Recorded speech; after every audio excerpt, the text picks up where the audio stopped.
Ladies and gentlemen, dear colleagues, may I call the meeting to order?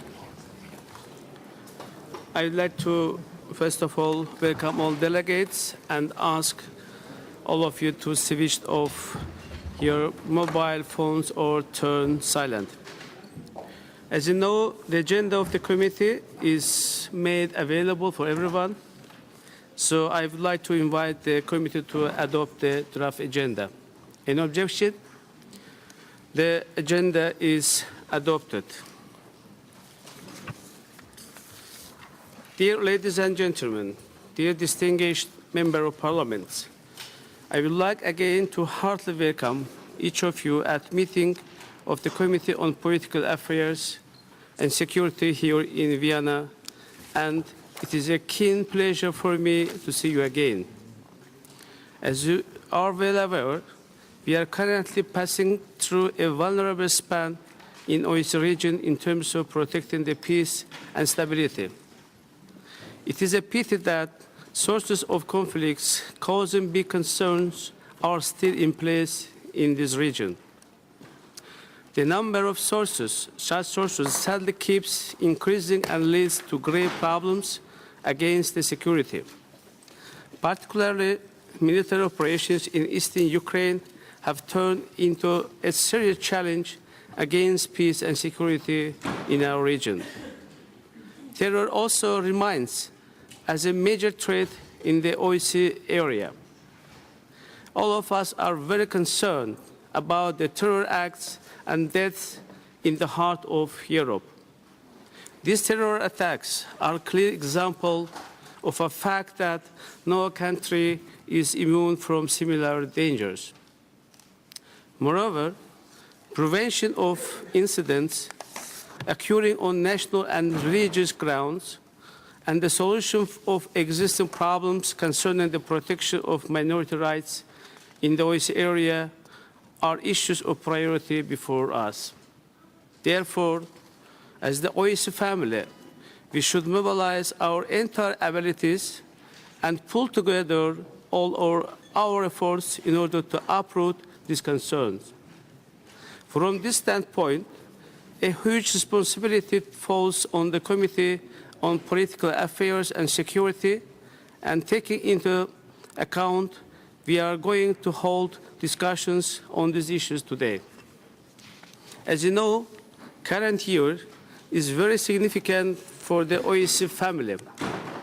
We will mark the 40th anniversary of the adoption of Helsinki Final Act. Rapporteur of First Committee, Mrs. Pia Kauma, has worked on a report for 21st annual session to be held in Helsinki. Today, we will listen to her ideas, thoughts, and intentions, and give our comments in this respect. I extend my best wishes to everyone and declare the meeting of committee open.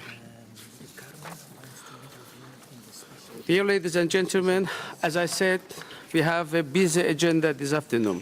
First, we will hear from Mrs. Pia Kauma, the rapporteur of the committee, on her ideas and intentions regarding the report that I mentioned about. And afterwards, we will have the debate on this matter. And next, there will be a presentation by Ambassador Christian Istred, Chairperson of the Security Committee of the OSCE Permanent Council and the Permanent Representative of Romania to the OSCE. And then we will have a debate after that. And then next item will be a presentation by Ms. Astrid Thors, OSCE High Commissioner on National Minorities. Again, this will be followed by a debate. Finally, Mr. Alexei Lishenkov, OSCE Coordinator of Activities to Address Transnational Threats, will introduce a special debate on transnational security in the OSCE area, confronting terrorism. Now, I'd like to ask Madam Pia Kauma to introduce her report. So, Madam Pia Kauma, you have the floor.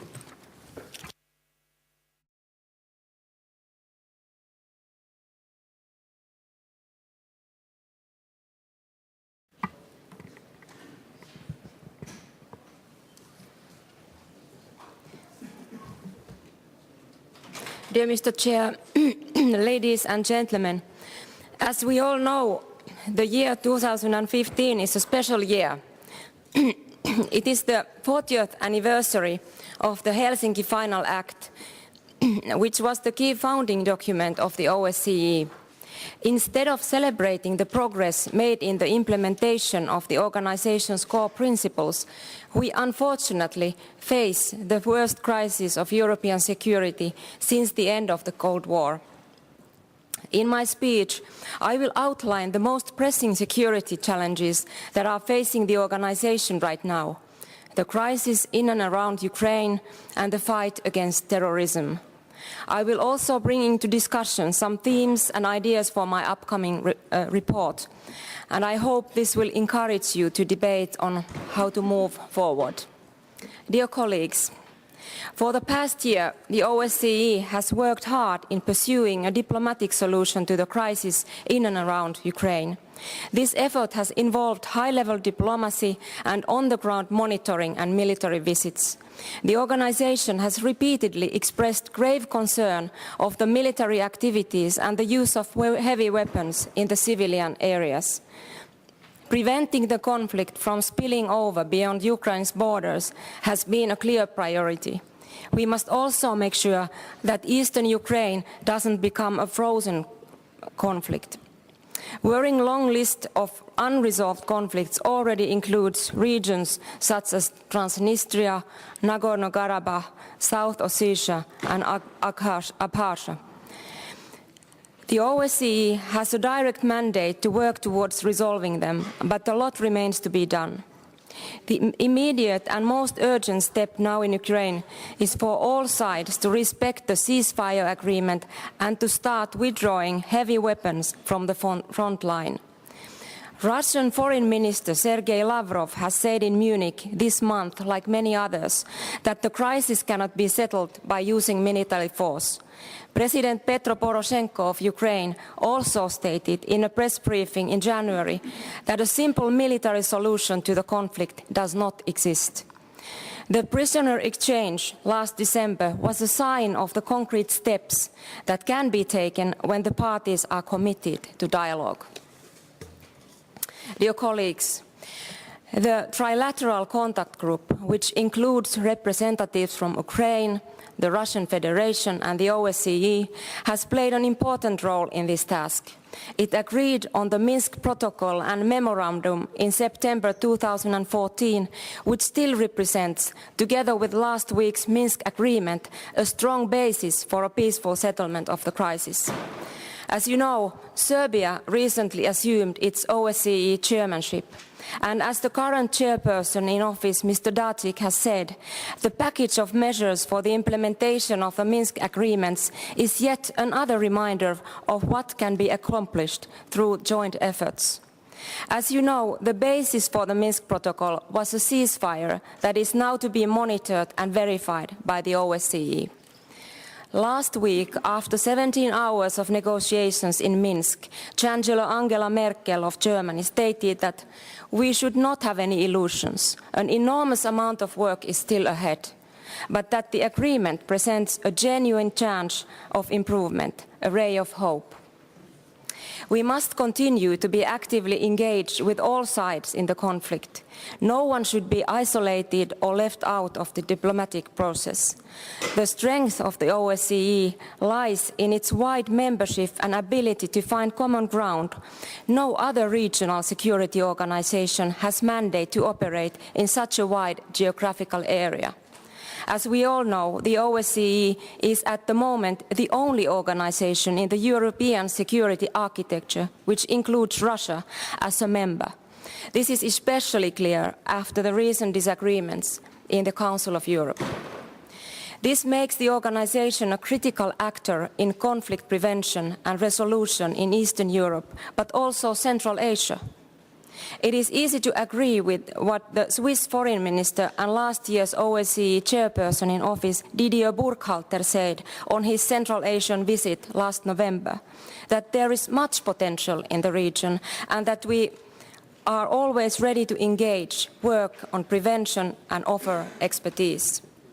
As we all remember, Mongolia became the organization's newest participating state in 2012. That decision was taken by consensus and was an important step forward in addressing the security challenges in that region. Working towards peace starts with pragmatic solutions that increase security and prevent conflicts from escalating or spilling over into neighboring areas. Collective security and human rights have been the principles guiding the organization's actions in Ukraine. In addition to the deployment of the special monitoring mission, inspection teams were sent to the affected area already several months ago within the framework of the Vienna document. Both the High Commissioner on National Minorities as well as the representative on freedom of the media and ODIHR have supported civil society actors and worked to ensure the freedom of expression. It should be noted that the ability to deploy field missions is one of the organization's biggest assets. We must make sure that the operations such as the special monitoring mission are supported by adequate financial resources as well as political support from different countries, our countries.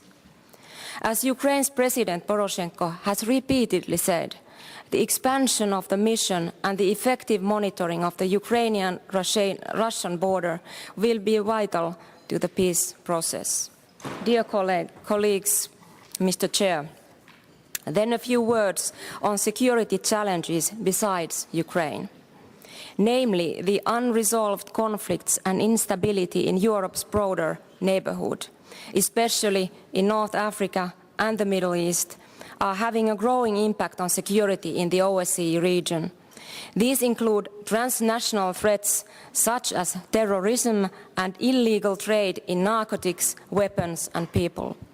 Increasing cooperation between criminal networks and ideologically motivated terrorists have created a new generation of hybrid threats. The horrific attacks in Paris and Copenhagen have shown Europe that it cannot consider itself isolated from events around the world. As the Danish Prime Minister Helle Thorning-Schmidt said, we have experienced the ugly taste of fear and powerlessness that terror aims to create. But a free society has a duty to fight back. I find it very easy to agree with this statement. The OSCE has a wide-ranging counter-terrorism mandate. Last December, the 57 participating states adopted a ministerial declaration supporting the implementation of the United Nations Security Council Resolution 2178 on the threat of foreign terrorist fighters and Resolution 2133 on countering kidnapping and hostage-taking committed by terrorist groups. This mandates further efforts combating terrorism and violent extremism. Dear Mr. Chair, dear colleagues, the weakness of many states in North Africa and the Middle East have produced a rich breeding ground for terrorism. The security of Europe demands that we remain involved in increasing stability in this region and beyond. The threat of terrorism extends globally, as we have seen with the terrible acts of violence committed by Nigeria's Islamist group Boko Haram. The inhumane actions by ISIS, including unspeakable acts of violence against women and children, demand a rapid response from the international community. There should also be increased efforts to combat extremism and radicalization at home. The successful integration of immigrants is a key factor in preventing homegrown terrorism. Organizations such as ISIS are active and aggressive in their online propaganda efforts. They know that people who are on the margins of the society can be easy to recruit to extremist causes. Prisons have been shown to be a problem as well. In both the Paris and Copenhagen attacks, the terrorists had been influenced by their time in prison. The prison system must be organized in such a way that prevents radicalization and the spread of extremist ideology to inmates. The OSCE has been active in raising awareness and promoting effective counter-narratives to extremist propaganda. Each violent group has its own characteristics that need to be properly understood and taken into account when developing these counter-narratives. This is critical in the fight against radicalization. Terrorism is a common threat for all OSCE participating states. Truly, it is our common enemy. This should encourage us to be even more active in finding a resolution to the crisis in and around Ukraine. We owe all this to our children, that they can grow up in a continent that is peaceful, secure, and free of violence. Now, to sum up, the cornerstones of European security architecture have relied on shared democratic values. They include the inviolability of borders and the peaceful settlement of conflicts. The OSCE has contributed to Europe's military security through the negotiation of groundbreaking agreements on arms control. The Treaty on Conventional Forces in Europe has significantly reduced the amounts of conventional arms deployed in Europe. We should not forget that the OSCE has had a central role also in regulating the most difficult European security crises of the past decades, for example, in Bosnia and Kosovo. But there is no denying that the rapidly evolving geopolitical landscape presents new pressing challenges. The OSCE's existing capabilities must be reformed to cope with those. Dear Mr. Chair, dear colleagues, the Helsinki Final Act set out the founding vision for a community of states united by the concept of common, comprehensive, and indivisible security. The participating states have agreed to a concerted effort to make real progress towards building a security community by the 40th anniversary of the OSCE conference in Helsinki. This will no doubt be difficult, but it demands a strong sense of cooperation and common political will from all participating states. Dear colleagues, dear Mr. Chair, I truly hope we can come together at such a critical time for enhancing the security of Europe. Thank you very much, Madam Pierre Kauma. I really appreciate your remarks. I found it very interesting and very comprehensive. I do believe that there is a room for further development and improvement. And I think that the colleagues that has already been registered here as a speaker will make their contribution in that. So we have already registered here 3 speakers. And the 3 members of our assembly of the committee has asked to speak. We have only 3 minutes available, so speaking time will be limited to 3 minutes for each speech and 2 minutes for each question and answer. So I call first Mr. Sanchez Amor from Spain to have the floor. To be ready, Mr. Gegemian from Armenia. Please, Mr. Amor, you have the floor. Gracias, presidente. Bueno, felicitar a Pia Kauma por su proyecto de resolución. Yo creo que recoge en un espacio pequeño todas nuestras graves preocupaciones en este momento. Y hay una cuestión que me gustaría resaltar, y es esa referencia que hacemos, y ella hace en su documento, a la ventaja que tiene nuestra organización al tener dentro a Rusia en un momento en que la política exterior rusa crea conflictos que todos conocemos. Porque es una situación que nos permite hablar directamente a los colegas rusos, pero crea en nosotros una responsabilidad adicional. Porque en aquellas otras organizaciones en las que se ha optado por limitar o condicionar o sancionar la presencia de Rusia por su actividad en Ucrania, han perdido esa oportunidad. Pero eso crea una responsabilidad especial a la OSCE. Para que lo entendamos desde el punto de vista de un ciudadano normal, la OSCE ha entrado en los telediarios y en los periódicos y en el vocabulario de la gente normal por la cuestión de Ucrania.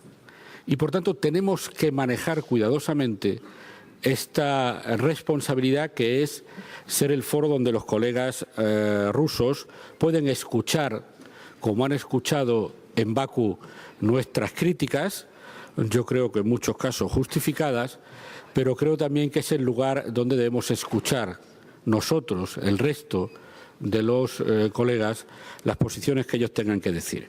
Por lo tanto, yo creo que esa referencia que hace Pia Kauma al valor adicional que tiene nuestra Asamblea, debemos manejarla con un cuidado en las dos direcciones. Tenemos el derecho, y lo hemos hecho, a criticar a los colegas rusos, pero tenemos la obligación de escuchar las posiciones que tanto Rusia como Ucrania puedan tener, porque es un foro del que depende en buena medida que no se acaben de romper relaciones diplomáticas que son muy delicadas. Y paso a la otra cuestión esencial que preocupa a todo el mundo en un nivel global, que es el terrorismo.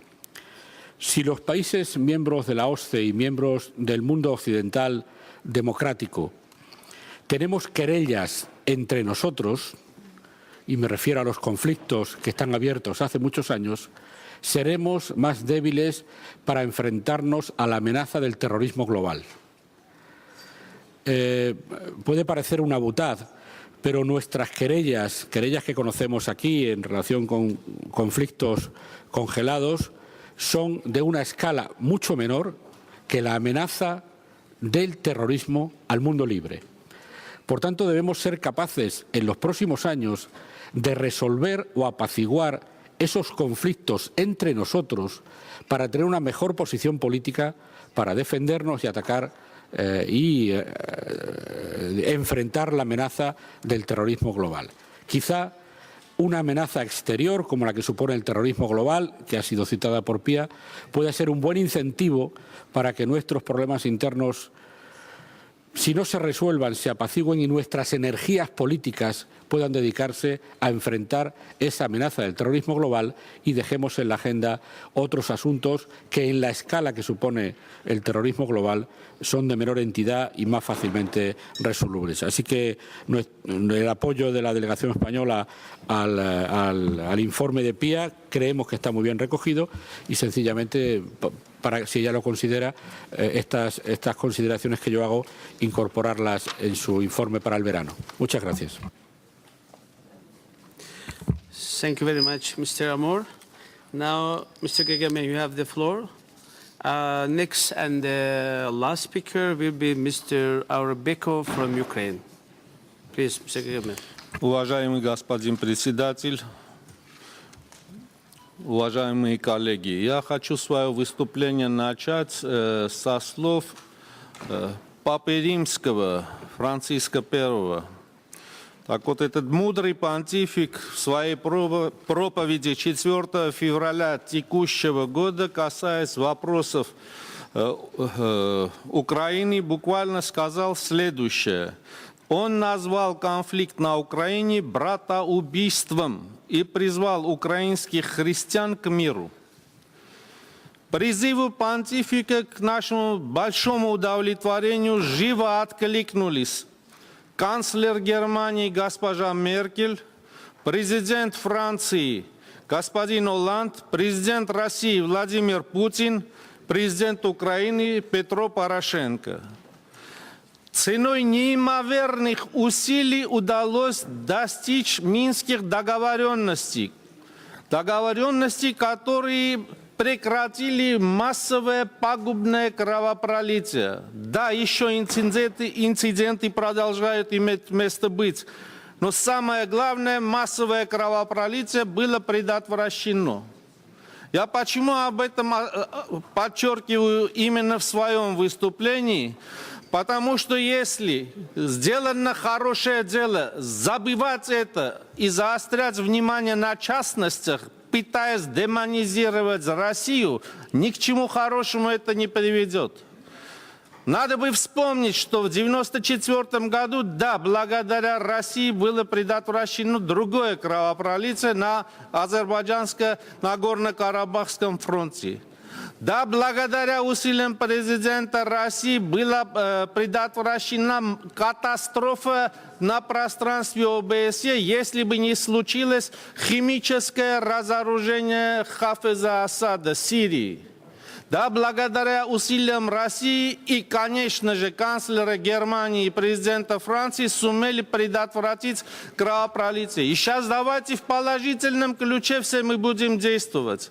Давайте в наших выступлениях придадим силы и уверенности, что дорога выбрана правильная. А не все время будем заострять внимание на тех проблемах, которые, да, надо учитывать в нашей работе. Мы идем навстречу 40-летию совещания по безопасности и сотрудничеству в Европе в Хельсинки. Старшее поколение сумело таки обуздать возможность войны уже худо-бедно, но мир живет без глобальных катастроф. Так давайте нацелим все наши усилия и все наши действия для выявление положительного опыта во взаимоотношениях государств и заострение внимания на его распространении, а не на том негативе, который, да, увы, не позволяет полностью задушить эту братоубийственную войну в Украине. Я хотел бы призвать своих коллег почувствовать свою особую историческую ответственность перед грядущими поколениями, чтобы лет через 80 наши дети и внуки, собравшись опять-таки в этом зале, слова благодарности произнесли бы в адрес каждого из нас, что мы предотвратили возможное скатывание планеты Земля к глобальной катастрофе, к мировой войне. Спасибо. Thank you very much. Now I want to give the floor to Mr. Arbekov from Kazakhstan. Mr. Arbekov, you have the floor. Спасибо, уважаемый господин председатель, уважаемые коллеги. Хотелось бы отметить своевременность и содержательность доклада госпожи Пи Каумы. Действительно, кризис в Украине создал трещину, поставил под вопрос перспективы создания единого евроатлантического и евразийского сообщества безопасности. Не имея гармонии в одном из регионов пространства ОБСЕ, невозможно говорить об устойчивости всего евроатлантического и евразийского сообщества безопасности. Массовые кровопролития в Украине стали трагедией не только для украинского народа, а также затронули всех участников нашего форума.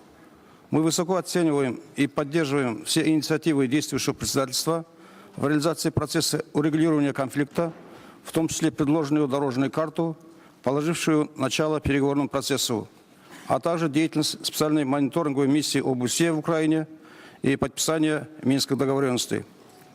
Казахстан подчеркивает свою приверженность единственному возможному мирному решению конфликта путем переговоров на основе развития национального диалога и при конструктивном посредничестве других стран.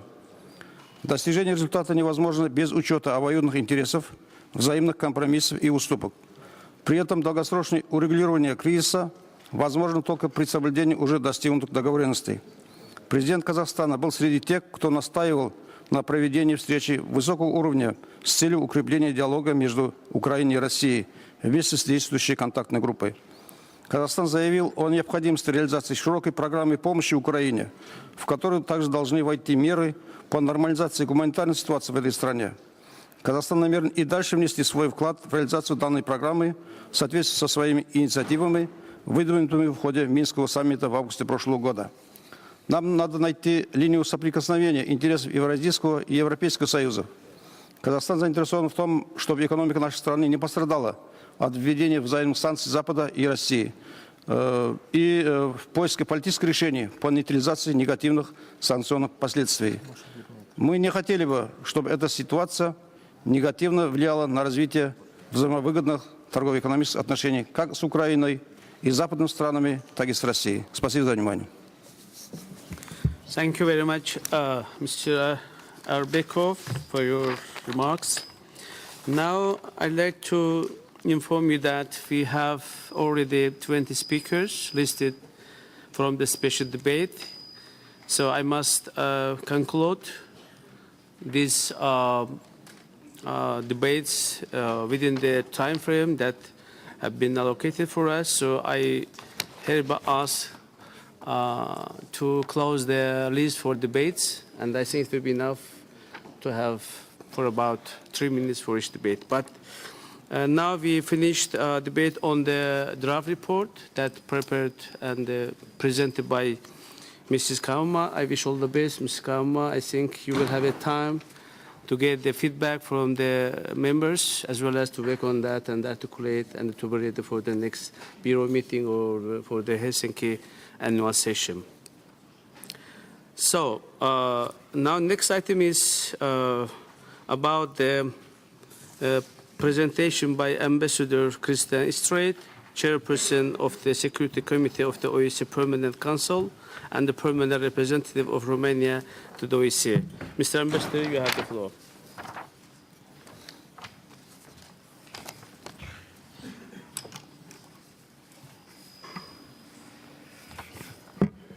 Mr. Chairperson, honorable members of the OSCE Parliamentary Assembly, Madam High Commissioner, Mr. Coordinator, it is a special honor for me to address the Political Affairs and Security General Committee of the OSCE Parliamentary Assembly in my capacity as Chairperson of the Security Committee.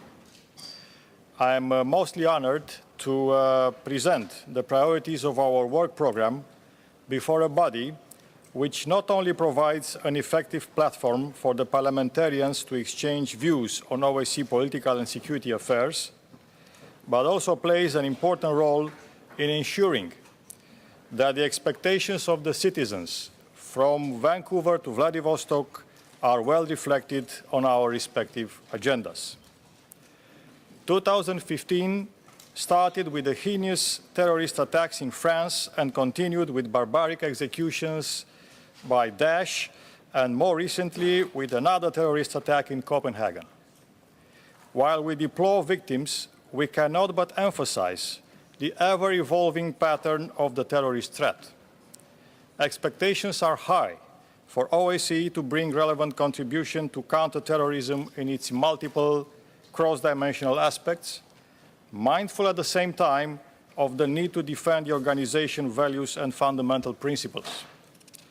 The Security Committee has a special role in bringing up the OSCE contribution in that regard, and I believe we shall succeed only if we take a meaningful, balanced and constructive approach in our work. When I presented the priorities of the Security Committee this year at the Permanent Council meeting on 12 February, the reaction of participating states was of overwhelming support for the need to redouble efforts in order to further consolidate OSCE framework and relevance in countering terrorism.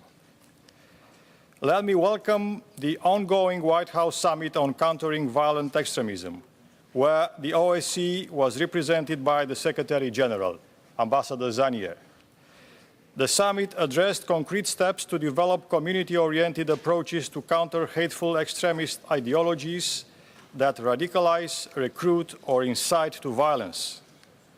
Also, it focused on identifying ways to build upon ongoing initiatives aimed at countering extremist narratives, as well as finding new and innovative solutions to the challenges posed by violent extremists, especially online.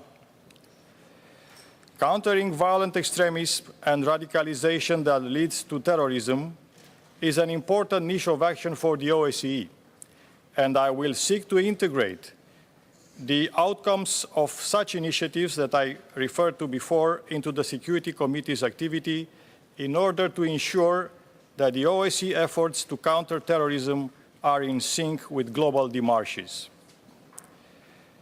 Distinguished audience, we have to build upon what has been achieved at the Basel Ministerial Council, namely the Declaration on the OSCE role in countering the phenomenon of foreign terrorist fighters, as well as the Declaration on the kidnapping for ransom and hostage-taking by terrorist groups. The Security Committee will discuss in 2 meetings the latest trends of the phenomenon of foreign terrorist fighters, with a special focus on violent extremism that leads to terrorism, and on countering the financing of terrorism in connection with the kidnapping for ransom. A couple of days ago, I circulated under my responsibility an inventory of main commitments featuring in the Basel declarations, substantiated by undertakings assumed previously by participating states, which together constitute what may be called the OSCE acquis in that regard. The purpose of the inventory is to stimulate voluntary national reporting on the implementation of existing commitments. Sharing individual perspectives and best practices has indeed the potential to highlight topics of common concern which can be reflected in the new decisions at the Belgrade ministerial meeting in December this year. Given the cross-dimensional aspects of terrorism, together with the Serbian chairmanship in office and the two other chairs of the Human Dimension Committee and the Economic and Environmental Committee, we will promote an integrated approach and call for a tri-committee meeting on countering terrorism on 16 June 2015. And of course, interaction between the three committees will continue in the course of this year, since other topics are also of cross-dimensional nature. In this regard, I would like to welcome the focus on transnational threats put by the Parliamentary Assembly at its last annual session in Baku in the special debate on the rise of extremism, radicalism and xenophobia, challenges for the OSCE region. The outcome of the debate constitutes a valuable contribution by the Parliamentary Assembly to combating these threats across the OSCE area. In the same vein, it is worthwhile mentioning the adoption of the resolution on the OSCE's further engagement with Afghanistan. Alongside inputs that our distinguished parliamentarians may contribute, I believe it is very important to involve the field presences of the OSCE as well as the OSCE autonomous institutions in our debate. And I'm happy to note that the High Commissioner, Madam Astrid Thors, is here with us today. Because those institutions and presences are among the main assets of our organization, and they can help formulating OSCE responses to various transnational threats in a comprehensive and action-oriented manner. Due attention will be given in our work as Security Committee to the interaction with other regional and international organizations, starting from the premise that the OSCE, as a regional arrangement under Chapter 8 of the UN Charter, should deliver on the niche in which it can bring real added value, creating synergies and enhancing cooperation without duplicating the efforts of other international institutions. At the first thematic meeting this year of the Security Committee, which took place this past Monday, we discussed about the outcome of the cooperation between the OSCE and the United Nations Organization Against Drugs and Crime, or UNODC. That cooperation focuses on fighting transnational threats. And it came out of the meeting that violent extremism and foreign fighters are among areas which both organizations consider as having potential for enhanced cooperation between them. The same holds true for tackling transnational organized crime by involving more the judiciary and improving access to justice. An important conference to be organized jointly by Monaco, UNODC, OSCE and Interpol in June this year will provide a platform for deeper engagement with OSCE partners from across the Mediterranean in tackling TNTs. At future meeting of the Security Committee, distinguished audience, we will focus on preventing youth radicalization and on the situation in Afghanistan. Or we will highlight the cooperation among international actors in fighting transnational threats with an emphasis on border management in connection with gender perspective in Central Asia, bearing in mind the United Nations Security Council Resolution 1325 on women, peace and security. But besides the overriding issue of terrorism, cyber capacity building, multi-ethnic policing, trafficking in human beings and its connections with illegal migration and organized crime, illicit drugs, security sector reform and governance, with a focus on anti-corruption programs and guidelines developed by the OSCE, all these will be given particular attention this year in the activity of the Security Committee, in line with Serbian chairmanship priorities. And we shall also engage in preparations of important events that the chairmanship will organize this year, including the annual Security Review Conference and the OSCE-wide conferences on security sector reform or counter-terrorism. Distinguished audience, against the backdrop of an extremely serious crisis of European security, reflected in the developments taking place in and around Ukraine, and the lack of progress in the resolution of protracted conflicts, we must take a broader perspective and at the same time strengthen our resolve to work towards creating a free, democratic and indivisible security community rooted in common goals, shared commitments, free of conflict and dividing lines, no matter how far this objective looks like at present. Heading towards the annual meeting of the OSCE Parliamentary Assembly in Helsinki, the place where 40 years ago the final act was adopted, I wish you every success in your debates and express the hope that all participating states will be able to once again unite around the reaffirmation and implementation of the OSCE fundamental principles and values. The invaluable input that parliamentarians could bring in that regard will definitely reinforce ownership of the process of building the 21st century security architecture by the people and for the people. I thank you for your attention.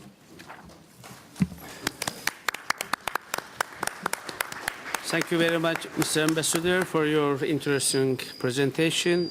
I really found it very much comprehensive and challenging, and as well as the covering many aspects of our common interest.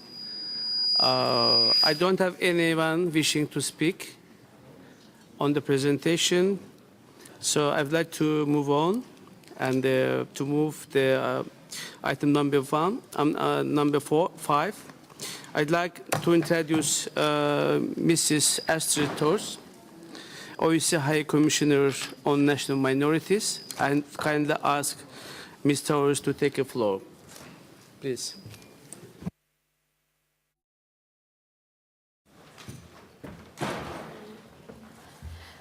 Honorable Chair, Your Excellencies, members, dear guests, dear friends of OSCE, members of the Parliamentary Assembly.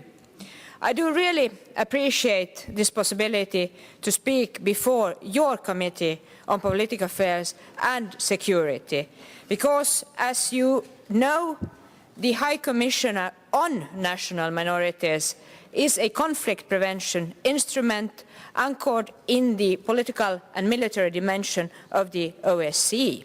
That's why I think this really is appropriate to be here today. Let me also say that there's sometimes a little bit of misconception. Is it the High Commissioner on or for? Even my title on my name flag is talking about for, not on national minorities. Just a small correction. It's often difficult to translate. Dear friends, as also the previous speaker noted, the declaration from your meeting in Baku on, among other things, xenophobia, is a very topical resolution. And let me also say that in my institution, we do note worrying trends of aggressive nationalism. It is a serious concern.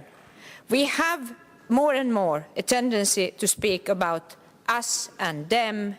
We have a polarized way of defining societies that really endangers the coexistence of different groups, be they ethnic, linguistic, cultural, or religious.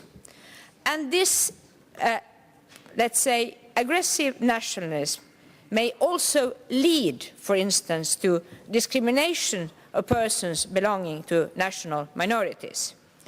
Systematic discrimination can lead to marginalization, cause resentment, or otherwise exacerbate tensions that may ultimately lead to a conflict. Should a state fail to address the discrimination of minorities, the cohesion of society risks to be weakened, leaving it more vulnerable to internal or external sources of instability.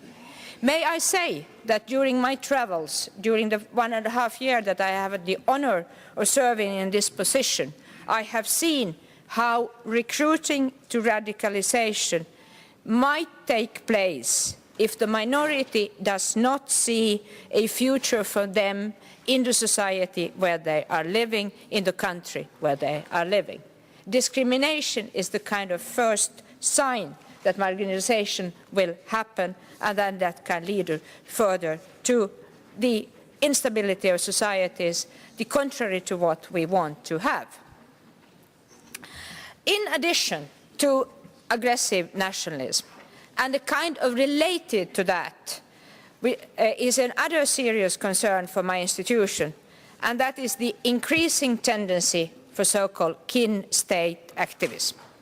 We call it that in my institution when we are talking about states attempting to protect their kin abroad, sometimes at the same time failing to protect minorities within their own jurisdiction. I call it this really a work of double standards. That can really also be counterproductive.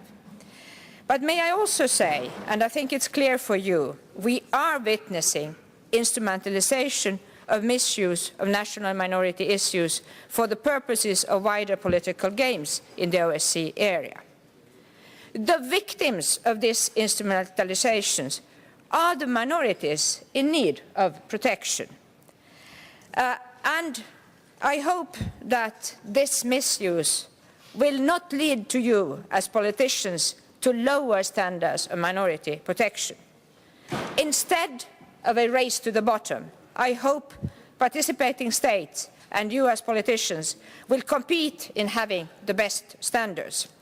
If I would have more time, I would elaborate also on the story my mother and grandmother always told me about the sun and the wind. That is also applicable to minority protection. Maybe we can come back to that later today. Dear friends, I think repetition is the mother of learning. And let me say, repetitio mater studiorum est. Let me say that my institution has been very active in trying to formulate principles also for interstate relation what concerns minorities. I remember I talked about the recommendation, the so-called Bolzano-Boson recommendation, when I met you in Geneva, how in interstate relations minorities should be dealt with. And we still see that these recommendations are very, very topical. They deserve to be highlighted today. The respect for protection of minority rights is primarily the responsibility of the state where the minority resides, primarily respect. Human rights, including minority rights, are a matter of legitimate concern to the international community, and there are many international and bilateral instruments that participating states can use to address such concerns, which they can do with full respect of the principles of sovereignty, territorial integrity and good neighbourly relations, all good OSCE principles. In practice, it means that a state should not exercise jurisdiction of persons in other countries. It doesn't mean that these principles, this Bolzano-Boson, means that it's not possible to grant some benefits to your kins residing abroad, but that should comply with exactly these mentioned principles of sovereignty, territorial integrity, and good neighbourly relations. And it should also be done in consultation and with the agreement of the state in which the minority resides. May I just take one example, and very topical at the moment. I must say that to this extent I'm relying on media reports. Questions do arise if a state is commenting on the drafting of soldiers in another country and how that is conducting, making allegations that the drafting is discriminating. Wouldn't it better in this case? I'm asking you about this question. I have seen media reports, but I do think that this is very near to interference in another country, creating tensions. There are, and there should be, there are international instruments, there are also available for you national instruments to address if such a discrimination happens in drafting of the soldiers in that state. For instance, strong discrimination instruments. But dear friends, you are talking much about the Helsinki Plus 40, the Helsinki 40 years of the Helsinki Principles, the final act. In another area, we also have an anniversary, being that the 25th anniversary of the Copenhagen document relating to minorities. It played a key role in the formulation of norms relating to minority protection, and it served the way to pave the institution that I'm now serving. These commitments by participating states undertaken in Copenhagen in 1999 are highly relevant as well, and I may recall just some of them. Persons belonging to national minorities have the right to exercise fully and effectively their human rights and fundamental freedoms without any discrimination and in full equality before the law. Have the right to freely express, preserve and develop ethnic, cultural, linguistic and religious identity, and to maintain and develop their culture, and to effective participation in public affairs. As you see, my institution has developed these principles. But unfortunately, we also continue to see breaches of these commitments undertaken in Copenhagen. Let me just make reference to one example. There are states, participating states, forbidding persons belonging to a national minority that forbid people belonging to the national minority to use their mother tongue in election campaign. Such a practice contradicts the Copenhagen commitment to the respect of the right of national minorities to freely use their mother tongue. On good grounds have also several international bodies found that language requirements for elected persons are not in line with human rights. So, dear friends, there are also questions very much related to the work you are doing. Finally, dear friends, as everybody else in the OSCE, also my institution is attaching a great proportion of attendance to the situation in Ukraine. I know that you will discuss it more widely tomorrow, but let me just say that I hope we will be able in the future to have an analytical discussion regarding the protection of rights of persons belonging to national minorities, be it concerning the future language law in Ukraine, structures for minority protection, participation in public affairs, or their right to education. I'm saying this, as I have said to the Ukrainian authorities. My office stands ready to support Ukraine in the reform if needed. Secondly, I also have reiterated in this same hall when meeting the participating states in the Permanent Council my deep concern about the precarious position of Tatars and Ukrainians in the Autonomous Republic of Crimea. There are attempts to deny or intimidate them or deny their rights. We have credible reports of that. And I want to say that there's the obligation of those authorities in effective control. There is the obligation to ensure security and respect for human rights, including minorities, regardless for everybody on the territory, regardless of their ethnic origin. I'm regretting that I have not been able so far since March last year to visit Crimean Peninsula, but I call on all those who can help me getting that access to get it in as soon as possible and without delay. And finally, distinguished audience, dear parliamentarians, let me also say that I see encouraging signs of also parliamentary diplomacy touching upon issues that are of relevance for my mandate. I have noted some initiatives might be happening in Moldova, might be happening in Central Asia, not to talk about your own initiative here in and around Ukraine. There is also lots for us to do together to use the entire potential of the OSCE. Thank you for your attention. Thank you very much, Mrs. Tors, for your interesting presentation and also for your efforts made towards to protect the rights of minorities in OSCE area. And also, I am really grateful for you that you raised very important issues for our discussions. I don't have anyone wishing to make a speech on the presentation, but anyway, I would like to ask from Netherlands.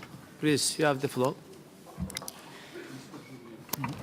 Thank you, Chairman. My name is Hans Franken, Senator of the Netherlands.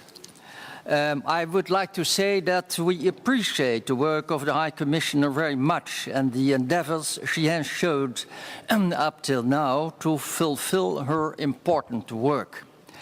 We are aware that she has to travel a lot for her job. So I would like to ask her, is it possible, Mr. Tors, to visit all the places you want to see? Do you get the support you need for your investigations? And are there other important conditions to be fulfilled you need to obtain the goals you plan to realize?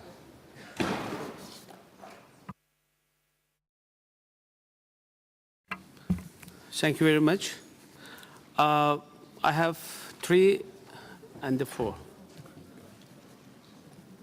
I have 4 more speakers in my list, and the next speaker is Mr. Gagamian from Armenia, Tubredi, the representative from United Kingdom. Please, you have the floor. Уважаемые коллеги, я пользуюсь возможностью, чтобы выразить особую благодарность делегациям тех государств, в которых проживает армянская диаспора. Наверное, из 57 членов нашей организации, как минимум в 30 армянская диаспора. И к моему великому удовлетворению, там абсолютно не ущемляются права армянского населения. Особую благодарность я хочу выразить российской делегации, американской делегации, французской делегации, польской делегации, всем делегациям, где армяне себя чувствуют как у себя на родине.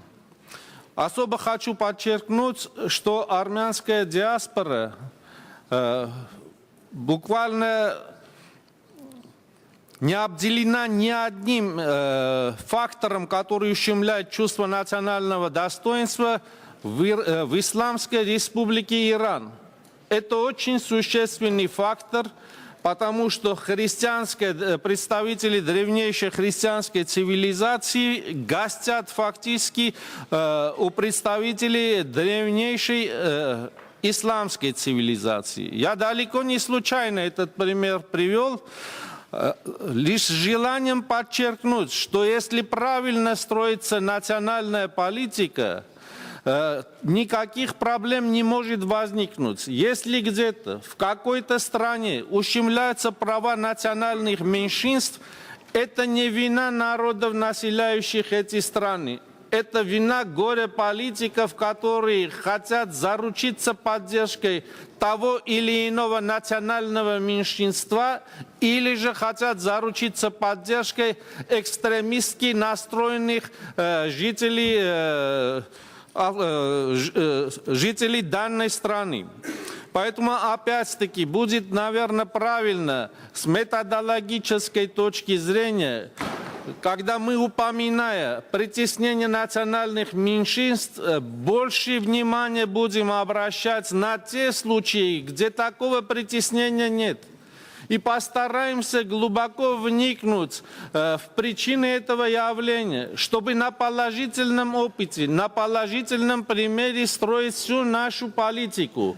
Именно тогда мы сможем зерна отличить от плевел. Именно тогда мы на примере положительных стран, где грамотно решаются вопросы национальных меньшинств, сможем загнать в угол, сделать маргиналами те государства, где этого не происходит. Спасибо за внимание. Thank you very much. As I already mentioned, we have four more speakers, so I'd like to ask to be within the 3 minutes. We have only 3 minutes available for each speaker. So next speaker will be from United Kingdom. And, Chair, thank you very much indeed. And can I congratulate the High Commissioner on an interesting presentation. And clearly, there are so many national minorities that we can all mention ones that are on her agenda. But I would like to mention one group, and that is the Roma. Now, the Roma, I believe, are an issue, a challenge, both in terms of the countries within the OSCE from which they have migrated, as well as the countries which have received them. And I think they present difficulties in terms of being discriminated against. I've certainly done some work in the United Kingdom and in Ireland, and there are difficulties for them. And I wonder whether it would be possible to, as it were, have some best practice as regards how countries in the OSCE might deal more effectively, treat more effectively the Roma communities in our countries, as well as in the countries from which they come. I think some best practice guidelines would be helpful. I wonder whether they could be produced. Thank you. Thank you very much. I'd like to give the floor to Ukrainian delegation. And the next will be from Kazakhstan. Please, you have the floor.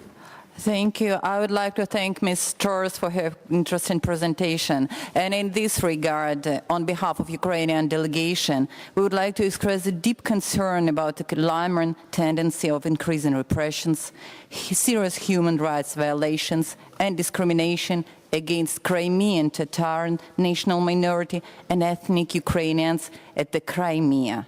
Since the illegal occupation and annexation of Crimea by Russia, population of Crimean Tatars has been subjected to constant terror and physical violence, including cases of killing, torture of activists, pressure of independent media and religious institutions, as well as threats to all those residents of Crimea who reject the illegal occupation and the illegal conferral of the Russian citizenship. I would like to stress the occupying authorities failed to investigate the cases of enforced disappearance and torture since March 2014. Also, I would like to draw particular attention to the following incidents. The head of the Majlis of the Crimean Tatar people, Rifat Chubarov, and leader of the Crimean Tatar people, Mustafa Jamilov, were banned by occupying authorities from entering Crimea, their native land. Discriminatory policy towards Crimean Tatars and ethnic Ukrainians testified to even increasing repressions by the Russian occupying authorities in violation of their responsibilities as the occupying authorities under international law and the OSCE principle and commitments.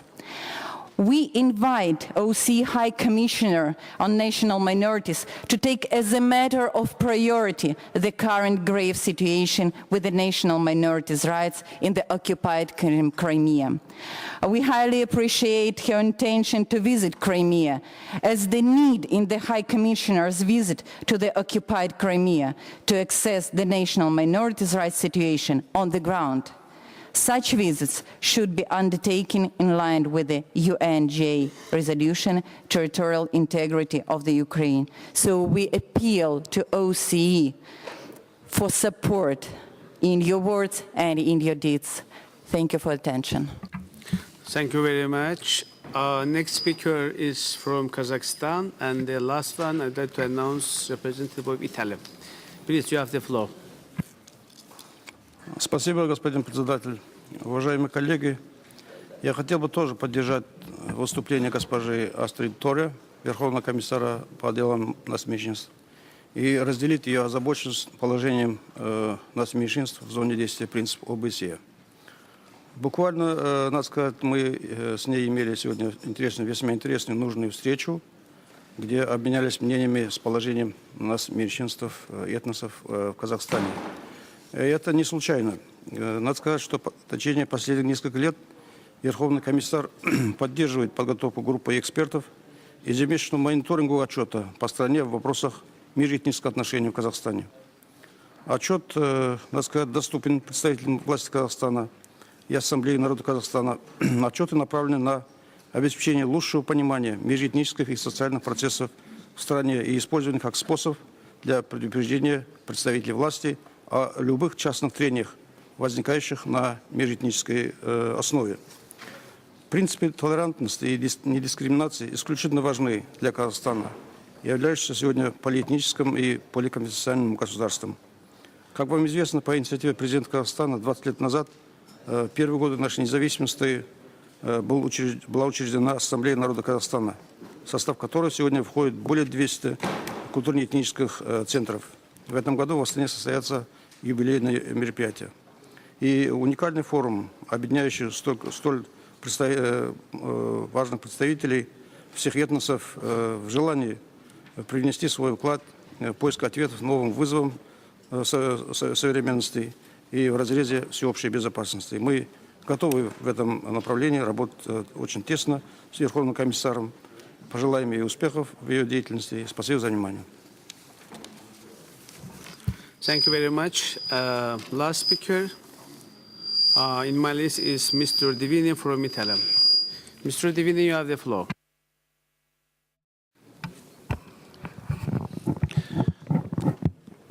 Grazie Presidente.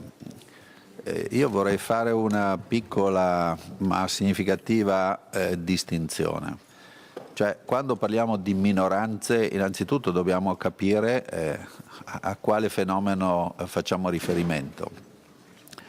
Credo che tutte le Costituzioni, quella italiana ma quasi tutte le altre Costituzioni democratiche, abbiano dei passi che tutelano le minoranze etniche e minoranze linguistiche. Ma quali? Punto di domanda. Noi sappiamo che gli Stati non sono statici, i confini cambiano, vengono annesse parti di territori dopo conflitti o in modo pacifico con dei referendum, per cui diciamo c'è una fluidità di confini e popolazioni che si ritrovano suo malgrado magari prima sotto un regime, prima sotto uno Stato e dopo sotto un altro Stato. Io provengo dal Trentino Alto Adige. Il Trentino Alto Adige è stato fino al 1918 parte di questo impero, aveva Vienna come capitale, dal 1918 è stato annesso all'Italia.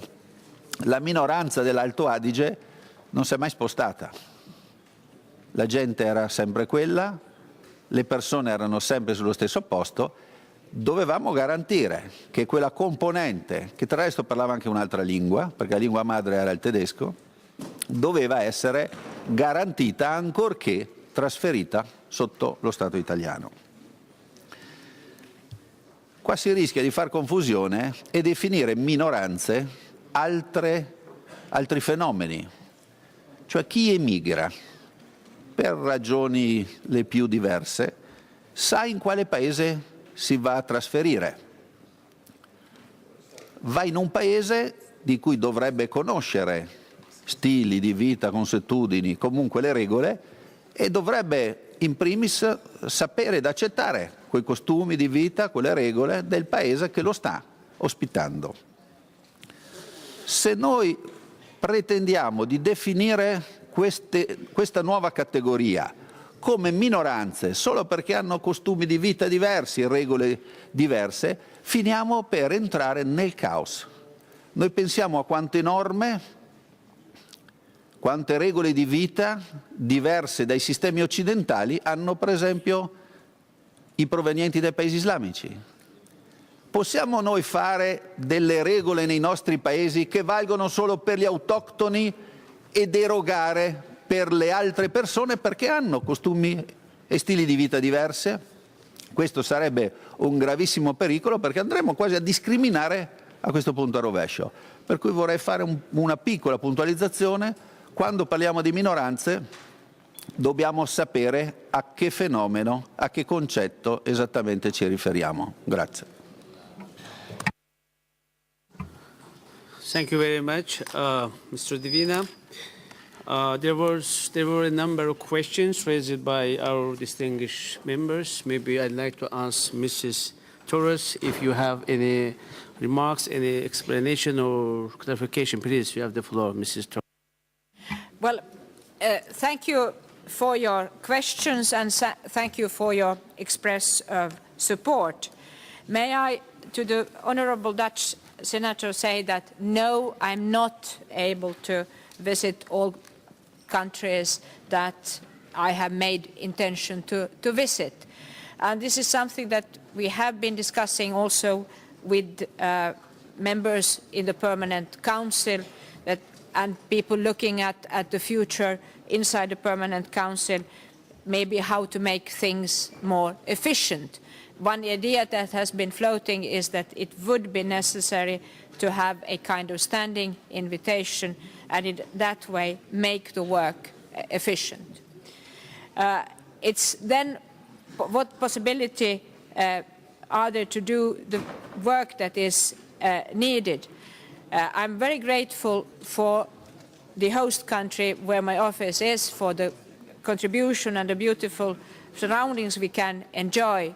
But certainly also my institution, in the current situation with more demands, more tensions, it really is strained the budget situation we have. And that is maybe something as, let's say, dull as that is needed to be mentioned, that puts really strains on us and, of course, force us to focus really on things that are where the tension is the biggest. May I then answer the question, give a positive example? Let me say that each situation is different. Each situation is unique. You can never apply one solution to another country.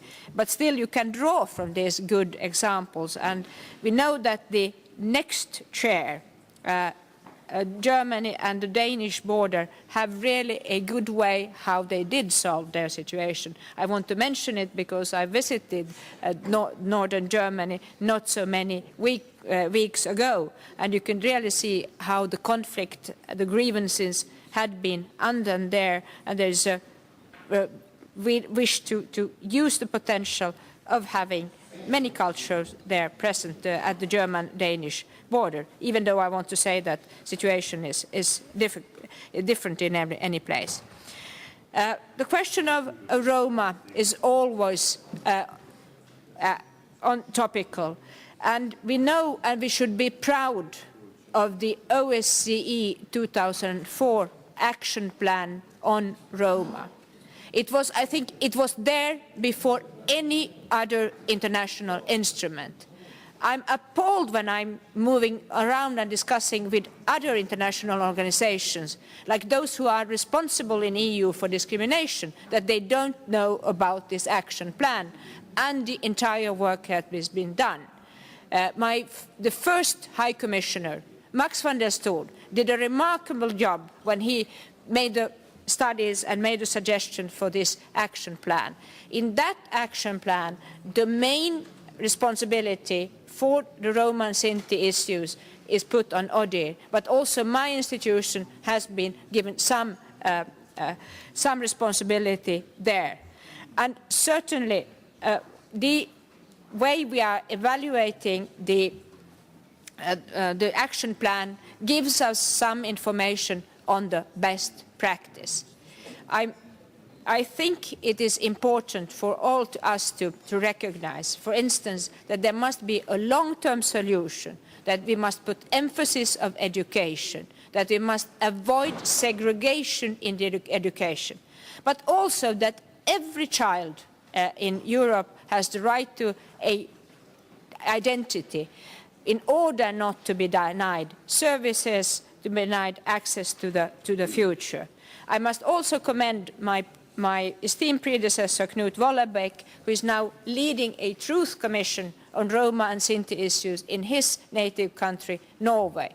I may say that it builds on another example of Sweden having done the kind of truth commission that was regarding how Roma and Sinti had been treated in that country. I think this kind of truth commission is also very important, and I think it's a kind of a best practice. I just want to note once more for the record then concerning Ukraine that I mentioned the concerns. I am, and our office is constantly trying to follow as well as possible what is happening on the ground.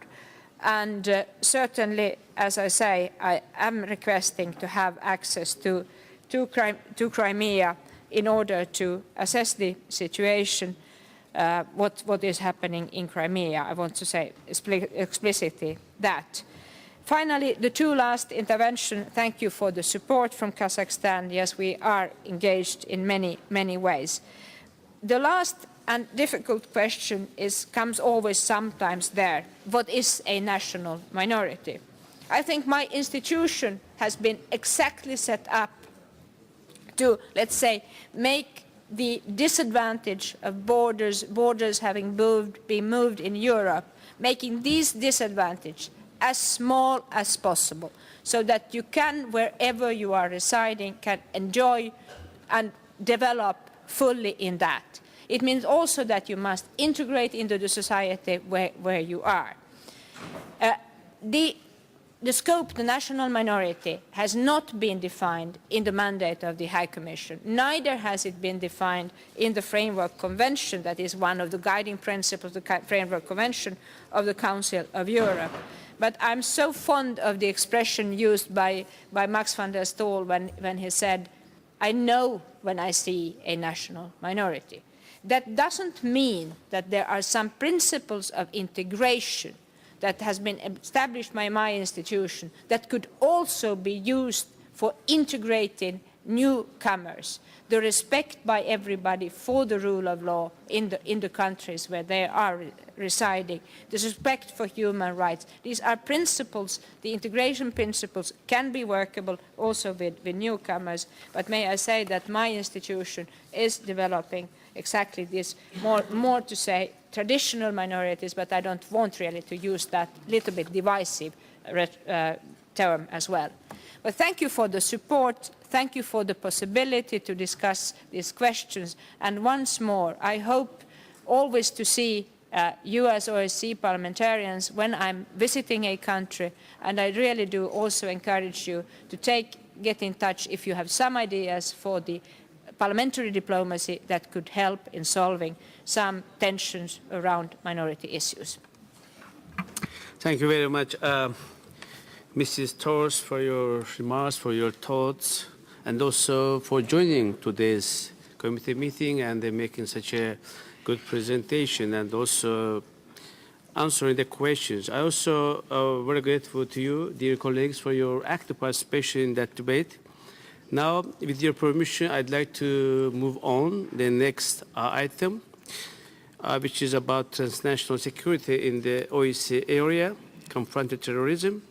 I'd like to welcome Mr. Alexei Lishenkov, OSCE Coordinator of Activities, to address transnational threats, and then we will have the debate on the presentation.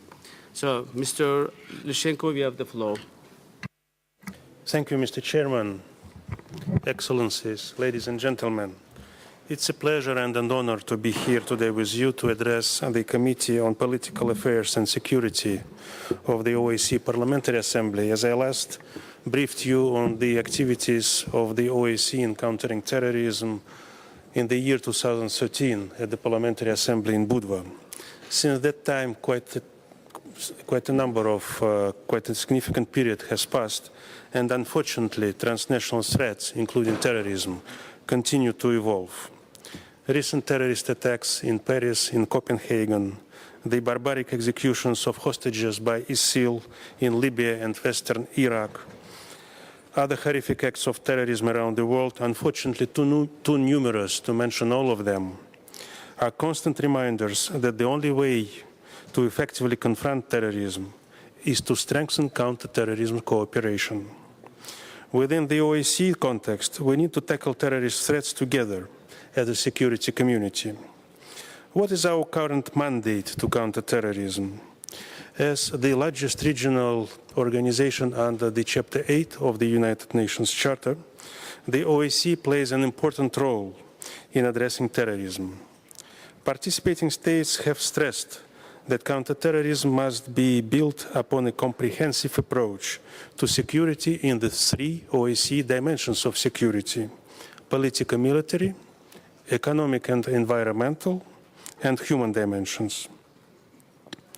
They have unanimously reaffirmed in the OSCE Consolidated Framework for the Fight Against Terrorism and on a number of other occasions their firm rejection of the identification of terrorism with any race, ethnicity, nationality, or religion. The comprehensive approach makes our organization particularly well suited to address the evolving tactics, trends, and manifestations of terrorism, such as kidnapping for ransom committed by terrorist groups and the phenomenon of foreign terrorist fighters. And as you know, during the Basel Ministerial, 2 declarations were adopted in this regard. What are the OSCE activities to counter terrorism? OSCE provides a unique platform for dialogue among policy experts and practitioners in counterterrorism area, which is essential to foster our cooperation.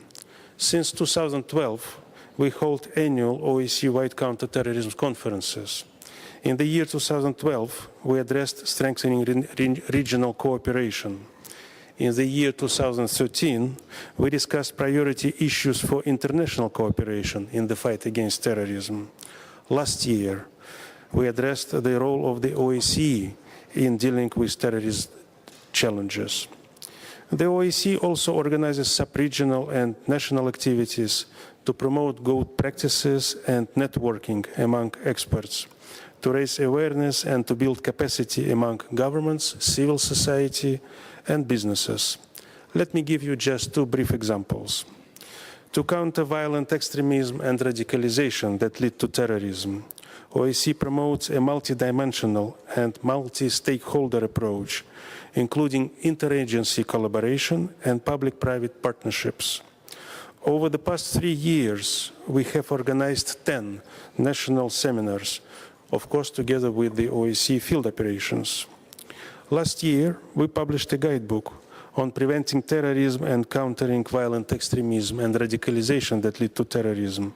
The guidebook provides policy and practical guidance on how to leverage police-public partnerships in support of terrorism prevention. Travel Document Security Program sets a framework to assist participating states in the issuance of machine-readable travel documents in line with international standards. We also offer concrete training and technical assistance to enhance the control of travel documents at the borders, including detection of forged and fraudulent passports, maintain contacts with the Interpol on lost and stolen travel documents. What are the plans for this year? Mr. Chairman, to some extent, my previous speaker, His Excellency Ambassador Estrada, has already touched upon this issue. Being coordinator, I'm not supposed to repeat what has been said, but I will try to the best of my knowledge complement what His Excellency has mentioned. And in this way, let me tell you that next week we will be holding a workshop in Dushanbe for Central Asian countries to address regional cooperation and effective responses on the phenomenon of foreign terrorist fighters. This would be for the first time discussion and exchange of views on the subject and experiences in the region. In May, the Secretary General will be hosting a Security Day event in Vienna to address how the OSCE could promote tolerance and non-discrimination as a way to help prevent the growing challenge of violent extremism and radicalization that lead to terrorism. I cannot not to mention that this year OSCE-wide counterterrorism conference will take place in Vienna 30th June, 1st July, with a focus on countering the incitement of foreign terrorist fighters and preventing their recruitment and departure. This conference could serve as OSCE contribution to the International Summit Against Violent Extremism to be held in the margins of the UN General Assembly later this year in September. We look forward to continue our important cooperation with the Special Representative of the President of the Parliamentary Assembly on counterterrorism in preparations for this conference. What role OSCE Parliamentary Assembly may play? We do believe that Parliamentary Assembly and its members are well placed to support and actively promote the implementation of OSCE counterterrorism commitments, to encourage cooperation and coordination both within states and among states to prevent and combat terrorism. Parliamentarians have a particularly crucial role to play in promoting the international legal framework against terrorism. Participating states have committed to become parties to the Universal Anti-Terrorist Conventions and to implement obligations contained therein. As of beginning of October 2014, the average ratification of the 18 universal anti-terrorism instruments across the OSCE area was 13.4 instruments per participating state. This is slightly over a world average of 11.7. However, you see that the difference is not big. Counterterrorism capacity across the OSCE would be considerably strengthened if the Parliamentary Assembly and its members leverage their influence to advocate participating states becoming parties to all universal anti-terrorism instruments. To conclude my remarks, Mr. Chairman, let me stress that OSCE has a solid mandate to counter terrorism. Based on this mandate, concrete activities are taken and planned. Parliamentary Assembly has an important role to play to strengthen overall capacity of the OSCE to respond to the terrorist threats and challenges. As lawmakers, parliamentarians can support national counterterrorism frameworks based on the rule of law and compliant with international law. As political leaders, you may address and advocate national consensus and solidarity against terrorism in all its forms and manifestations. I look forward to working closely with all of you, and I thank you for providing me this opportunity to address the General Committee on Political Affairs and Security today. Thank you for your kind attention. Thank you very much, Mr. Lyshenkov, for your presentation. It seems to me that we will have a very tough debate, since I have 21 committee members who have asked for speech. This is why I'd like to ask you to be limited within the 3 minutes for each speaker. So, first speaker in my list is Mr. Nikolai Kovalyev from Russian Federation, and then to be ready, Mrs. Bechtel from France. Mr. Kovalyev, you have the floor. Спасибо, господин председатель. Первое, что я бы хотел отметить, что в условиях обострившейся международной ситуации именно ОБСЕ продемонстрировала возможность сохранения и реализации международного сотрудничества. И это особенно очевидно на фоне схлопывания других международных форматов, в том числе, и я это особо подчеркиваю, в сфере антитеррористического взаимодействия. Мы сейчас видим очень четко, что очень многие страны, многие государства, правоохранительные органы свертывают это сотрудничество с Россией, исходя исключительно из неких, как им кажется, политических соображений. Но этим, безусловно, эффективно пользуются террористы. Поэтому в этих условиях Россия будет всячески способствовать продолжению на площадке ОБСЕ заинтересованного, прагматичного обсуждения актуальных задач противодействия терроризму, незаконному обороту наркотиков, другим новым вызовам и угрозам безопасности. Весьма важным в этом плане представляется нам задача совместного противодействия государств феномену иностранных террористов-боевиков. По предложению российской стороны данная тематика была включена в повестку дня ОБСЕ, углубленно изучена в рамках антитеррористической конференции организации в Интерлакене, апрель 2014 года, что стало основой для принятия СМИТ ОБСЕ в Базеле 4-5 декабря 2014 года, насыщенной министерской декларацией по ИТБ в поддержку имплементации профильных резолюций Совета Безопасности ООН 2170 и 2178 по этой проблематике. Я должен сказать, что конференция в Интерлакене показала очень много в том плане, что мы можем прогнозировать развитие ситуации. В частности, мы говорили об опасности перерастания недовольства уровнем коррупции в ряде стран, недовольство социальным, финансовым состоянием людей. Говорили о том, что все эти явления могут перерасти в террористические акты, что, к сожалению, и произошло. Второй вывод, который мы сделали с вами в Интерлакене. Мы спрогнозировали рост количества терактов в регионе ОБСЕ, так как мы говорили о том, что планируется возвращение большого количества боевиков, в частности ИГИЛ из Сирии, в места постоянного проживания в Европе. Ну и что опять-таки произошло, чему мы с вами явились свидетелями, это теракты и в Копенгагене, и в Шарли, если говорить об общем количестве терактов, которые происходят в регионе ОБСЕ. Я должен сказать, что еще один вывод, который мы с вами сделали, и который так и повис в воздухе. Речь шла о борьбе с нефтедоходами террористов, в частности, исламского государства. Ведь кто-то покупает эту нефть, и, к сожалению, нет ответа на эти вопросы. Продолжают пользоваться этими доходами. Я хочу откликнуться на выступление наших украинских коллег, которые обеспокоены количеством роста убийств, угроз и так далее.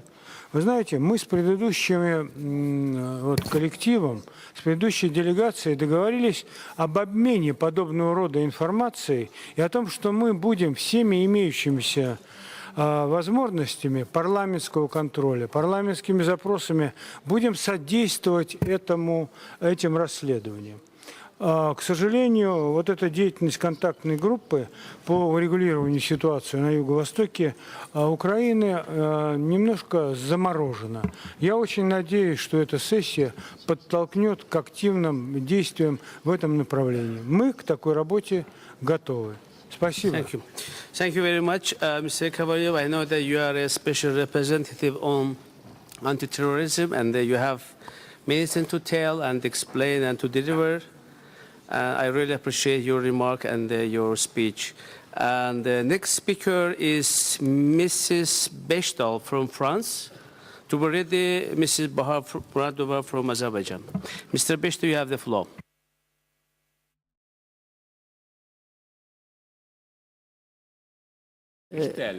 Merci, Monsieur le Président. Mon nom est Madame Bechtel. Merci.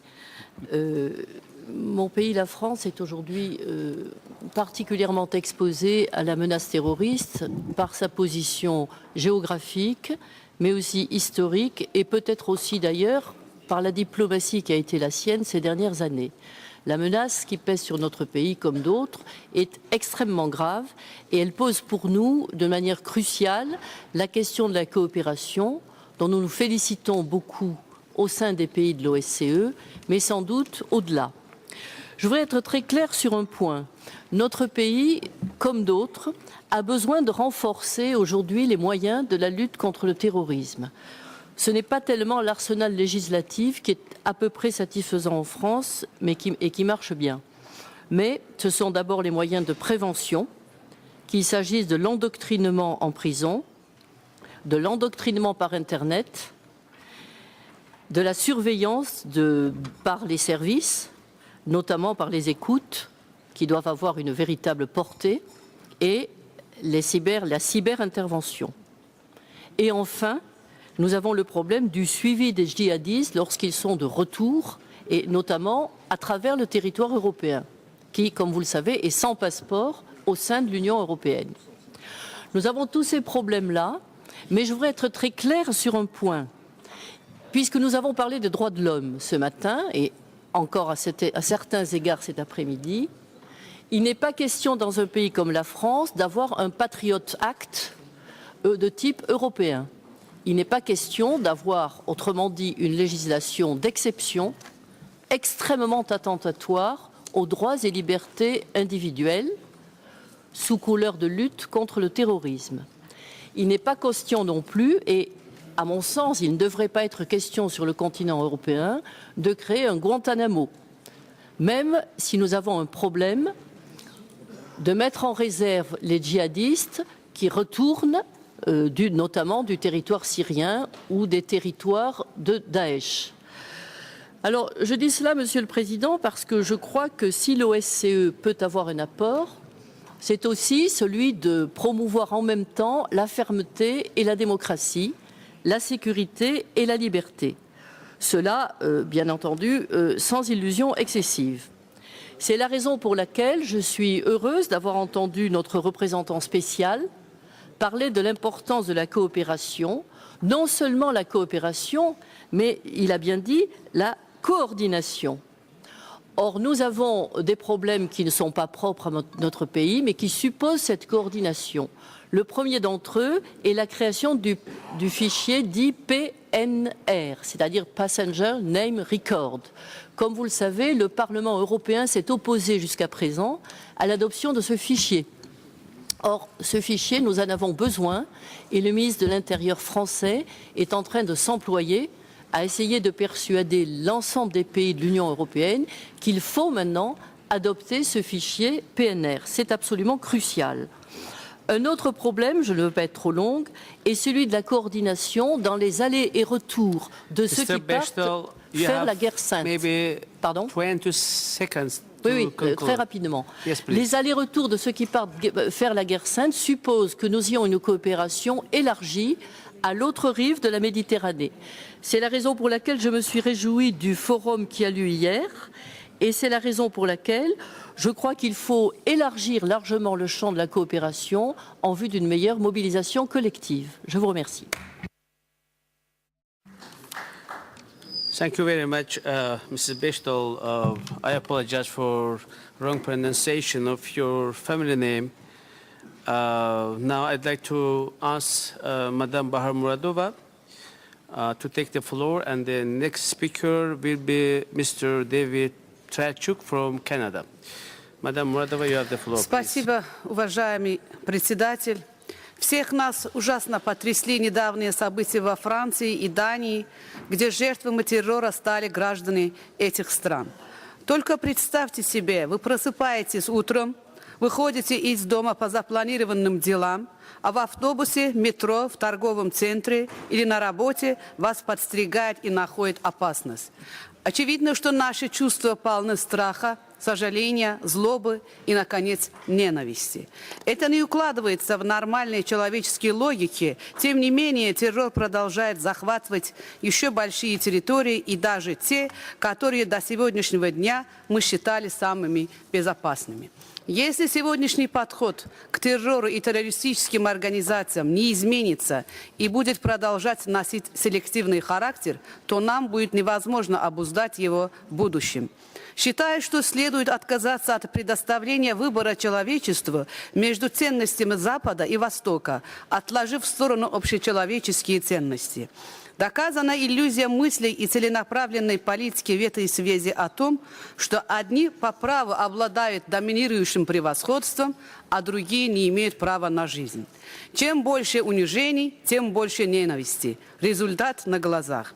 Считаю, что уровень развития стран, разразившаяся нищета, беднота, религиозная и расовая нетерпимость, наличие бесконтрольных территорий, этнических сепаратизм, территориальные экономические интересы, попытки поделить мир на новые сферы влияния стали как причиной создания такой ситуации, так и ее результатом. Одна из причин этого кроется в вышеперечисленных факторах, а другая связана с преподнесением этих событий как противостояние между религиями и цивилизациями. К сожалению, сегодня очевидны попытки связать террор с исламом. Это совершенно недопустимо. Ислам не имеет ничего общего с радикализмом и террором. Я думаю, что нужно отказаться от действий по затрагиванию национальных и религиозных чувств людей под именем свободы слова. Объединить наши действия, направленные на огораживание от ведущего к бесконечному противостоянию. Давайте признаем, что долгие годы мир не реагировал должным образом на действия общеизвестных террористических групп, и даже некоторые оказывали им свою поддержку в корыстных целях. Коллегам парламентской ассамблеи хорошо известны террористические организации, в частности, самая жестокая и функционирующая долгие годы Асала. Ею во имя интересов мирового армянства было совершено много террористических актов. Помимо злодеяний в других европейских странах, Асала совершила более 30 актов террора в Азербайджане, в результате чего погибло более 3000 мирных граждан Азербайджана.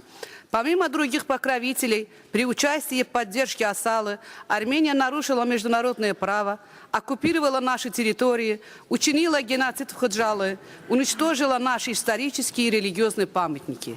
При этом всегда старалась переложить вину на нас. К примеру, сегодняшнее выступление здесь представителя Армении. В заключение еще раз хочу отметить, что оправдание террора для любых целей, оказание моральной и материальной поддержки, даже умалчивание о нем само по себе является большим преступлением против человечества. Мы должны осудить все формы терроризма и бороться против него. Спасибо за внимание.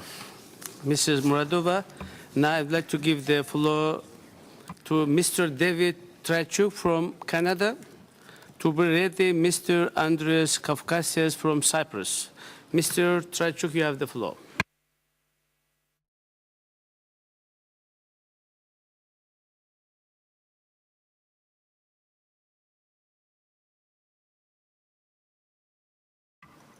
Sorry. A few weeks ago, our Prime Minister, Stephen Harper, noted that over the last few years, a great evil has been ascending upon our world. Just a minute here, Prime Minister, a great evil has been ascending upon our world, an evil which has been growing more and more violent jihadism. The Prime Minister made these remarks while introducing the latest in Canadian legislation aimed at combating that great evil, legislation that is intended to help stem ISIL's and other organizations' ability to incite terrorist attacks on Canadian soil. Because while the great battle against ISIL takes place in Syria and Iraq, it has gone out of its way to encourage homegrown attacks against its enemies in the West. We experienced one such attack in Canada, October 22nd of last year. A young man killed an unarmed military guard at Canada's War Memorial in Ottawa and then stormed the Parliament buildings rifle in hand. My fellow parliamentarians heard the gun battle taking place outside our door. It was the second violent and deadly terrorist attack in Canada in days, both inspired by the bloodthirsty savages known as ISIL. These are both lost young men looking for a cause, and ISIL provided it for them.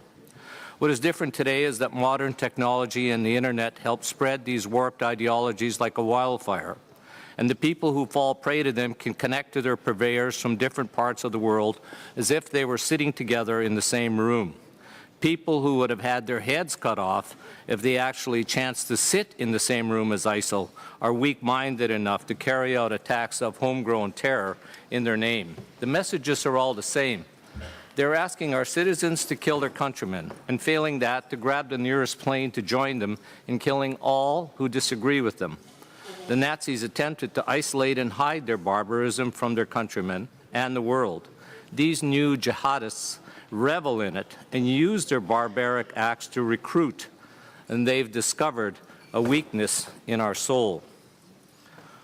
The legislation that Canada has introduced in the wake of these attacks will be dealt with later on in the debate by my colleague, Member of Parliament, David Tilson. Thank you very much. I'd like to give the floor to Mr. Andreas Kavkasias from Cyprus. Thank you, Mr. Chairman. Mr. Atashes Gegemian from Armenia. The recent terrorist attacks in Paris, Copenhagen, Asia, Middle East, and Africa were unequivocally condemned by democratic states worldwide, including the Republic of Cyprus. While unconditionally condemning such phenomena, we cannot ignore the objective context of the increase of these attacks, which are directly related to destructive and adventurous international policies in relation to the Middle East in recent decades. These recent attacks, as well as the ongoing threat posed by the ISIS and foreign fighters, have led a number of governments to adjust their policies and pertinent legislation, further tightening anti-terrorist measures. A constant balancing exercise, however, between security concerns and fundamental rights is a requisite. Migrants and religious minorities, for example, cannot be targeted under the pretext of the struggle against terrorism. Security constitutes Cyprus' main concern and highest priority.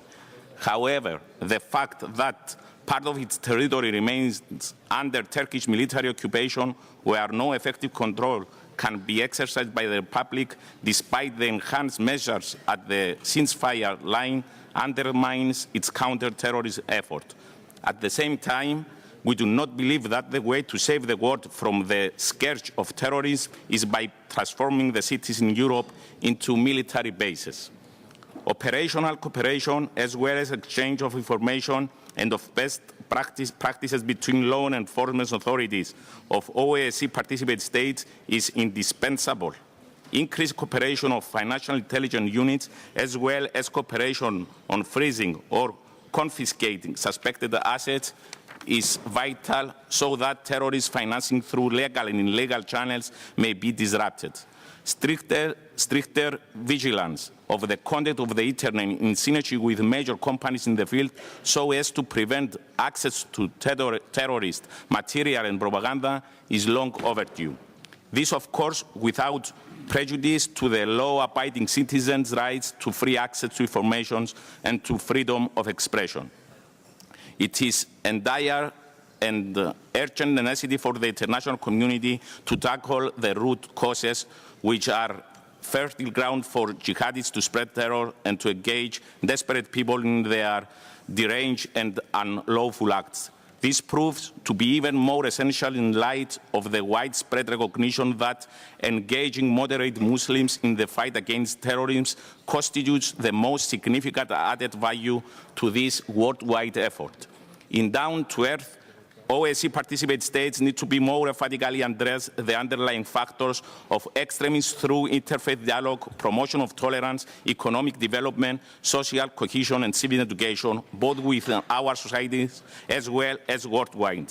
Last but perhaps most important, a new framework of relations should be established with Middle East and North Africa region, based on non-intervention in their internal affairs and respect for their sovereignty and territorial integrity, and aimed at supporting the development of neighboring regions. Thank you, Mr. President. Thank you very much.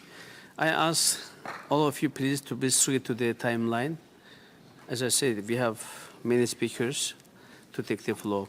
Now, next speaker is from Armenia, Mr. Atashes Gegemian. To be ready, Mr. Alain Nury from France. Mr. Gegemian, you have the floor. Как говорят ходжалинцы, которые спаслись, это все было организовано для того, чтобы был повод для моей отставки. Какая-то сила действовала для дискредитации президента Азербайджана. Я не думаю, чтобы армяне, очень четко и сознанием дела относящиеся к подобным ситуациям, могли позволить азербайджанцам получить изобличающие их в фашистских действиях документы. Можно предположить, что кто-то был заинтересован в том, чтобы потом показать эти кадры на сессии Верховного Совета Азербайджана и сфокусировать на моей персоне. Это выдержки из интервью Аяза Муталиба, лидера Азербайджана, спустя 5 дней после Ходжалинской трагедии. Если я заявляю, что это вина азербайджанской оппозиции, могут сказать, что я на них наговариваю. Но общий фон рассуждений таков, что коридор, по которому люди могли уйти, армянами все-таки был оставлен. Сами своих стреляли, потом на этом меняли власть. А вот выдержки из интервью Рамиза Фаталиева, корреспондента радио «Азадлык», «Свобода». Это были времена, когда все боролись за власть. Все знают, между кем шла эта борьба. Одни хотели смены власти в Азербайджане, другие же ее добивались. Одни хотели, чтобы комиссия сняла все обвинения с виновников трагедии Ходжали внутри Азербайджана. Другие же хотели, чтобы мы по возможности лили на них грязь, для того, чтобы первые смогли достичь власти. То, что мы здесь услышали, это яркое проявление государственного терроризма, когда извращаются факты в надежде на амнезию живых участников этих событий и этих мероприятий. Весь мир знает, что Ходжалинская трагедия была учинена Народным фронтом Азербайджана, чтобы захватить власть. Весь мир также знает и то, что по горячим следам после интервью Аяз Муталибов был вынужден покинуть Азербайджан, рискуя жизнью, иначе рисковал бы жизнью. Что касается Асалы, товарищи, надо дать себе отчет. Приговор Верховного трибунала Османской Турции, приговорение к смерти палачей армянского народа Энвера Талата Джамала, турецкое государство было бессильно исполнить, привести в действие. Да, армянские мстители студенты, они да. Приговор турецкого султанского суда привели в исполнение. Спасибо. Thank you. Now I'd like to give the floor to Mr. Alan Nuri to read Mrs. Merci, Monsieur le Président. Farougia. Please, Mr. Nuri. Merci, Monsieur le Président. En ce début d'année tragique, nous avons été les témoins de crimes contre l'humanité et les libertés, et avant tout contre la première des libertés, la liberté de penser. Que ce soit en particulier à Paris, avec les crimes contre Charlie Hebdo et Ali Perkacher de Vincennes, ou encore à Copenhague, ou encore en Syrie, avec la décapitation d'otages, ou encore en Libye, avec l'exécution de 21 coptes chrétiens. Alors, ayons le courage de nous dresser contre cette folie meurtrière, convaincus que la force des idées, de la parole et de la plume l'emportera toujours sur la haine aveugle. Le premier devoir des démocrates est d'assurer la sécurité des citoyens et leur garantir leur liberté de pensée et de conscience dans la laïcité. La laïcité, ce n'est pas la neutralité, mais le respect pour chacun de vivre et d'exprimer ses opinions politiques, religieuses, la liberté de croire ou de ne pas croire.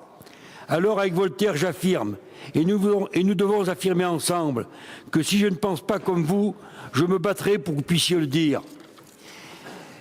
Nous avons le devoir de nous mobiliser, de nous dresser contre cette folie meurtrière. Face à ces crimes contre l'humanisme et la liberté, nous avons le devoir de combattre l'obscurantisme. Nous avons le devoir de réagir sans haine, parce que la haine dégrade, mais de réagir aussi sans faiblesse et sans peur. C'est pourquoi je partage l'idée du grand conventionnel français Saint-Just qui affirmait « Pas de liberté pour les ennemis de la liberté, car la démocratie et la liberté sont en danger ». Contre la barbarie, le fanatisme, l'intégrisme, le racisme et le terrorisme, ces poisons mortels de la démocratie et de la liberté, démocrates du monde entier, unissons-nous, comme ce fut fait le 11 janvier dernier à Paris. Réfléchissons ensemble pour mettre en place et développer une coopération pratique et efficace contre ces fléaux. Peut-être ce pourrait être une nouvelle mission pour l'Assemblée parlementaire de l'OSCE. Tout au moins, je l'espère.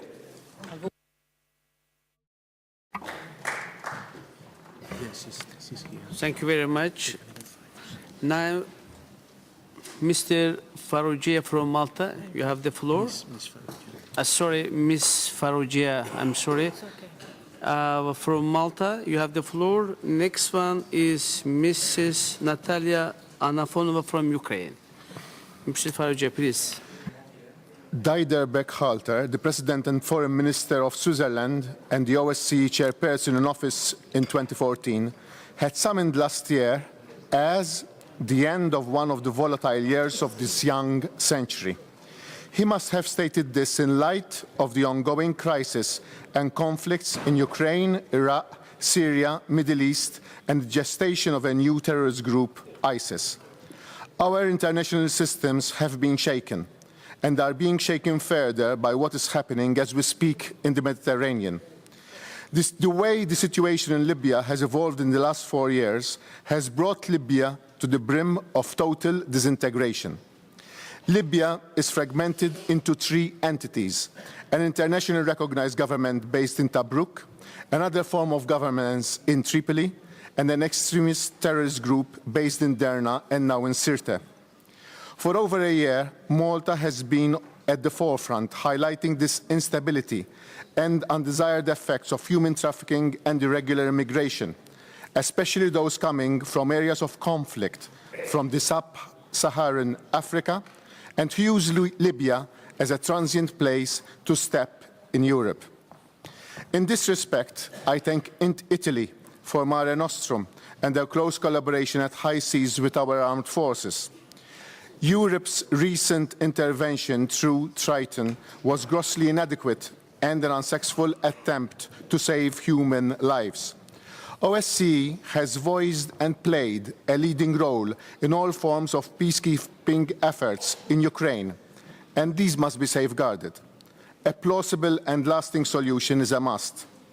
It is high time that OSCE also addresses and focuses on the Libyan crisis by a more proactive approach and complement the work being undertaken by UN's representative Bernardino Leon. Let's give peace a chance.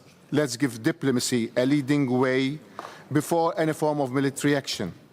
There is no everlasting peace and prosperity in Europe if there is no peace in the Mediterranean and in the geopolitical area of Eastern European partners. This is a prerequisite for regional and global stability. Let's keep up to the spirit of Helsinki Act, which was founded 40 years ago, and guarantee the much-desired true spirit of beneficial and mutual coexistence. This is an opportunity that should reaffirm and consolidate also our Euro-Med dimension. Our word is our common heritage. Thank you very much. I now want to give the floor to Hanna Hopko instead of Mrs. Natalia Anafonova. They both are representing of Ukraine. Mr. Hopko, you have the floor.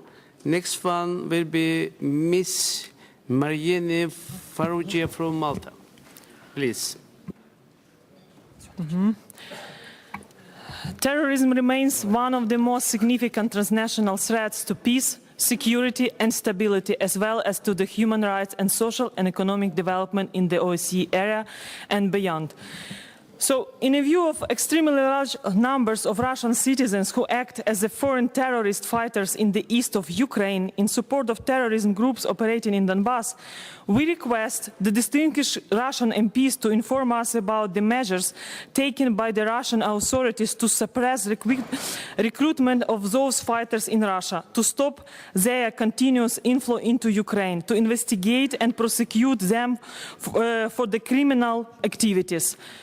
It's important to stop international terrorism in Ukraine because so far more than 60 children were killed by terrorists that are sponsored financially by Russia Federation. Also, more than 400 women also are victims of Russia aggression at Ukrainian territory. And it's very important to stop Putin because he will not stop unless he is stopped.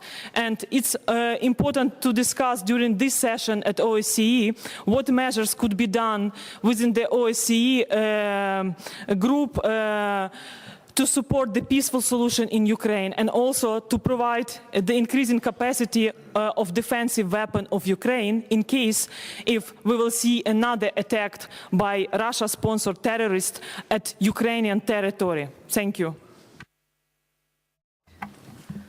Thank you very much. Now, Mrs. Mariana Farougia from Malta has the floor. Next one will be Mr. Denis Ducarme from Belgium. Madame Farougia, you have the floor. Good afternoon, ladies and gentlemen. We are here because we believe in security and cooperation in Europe.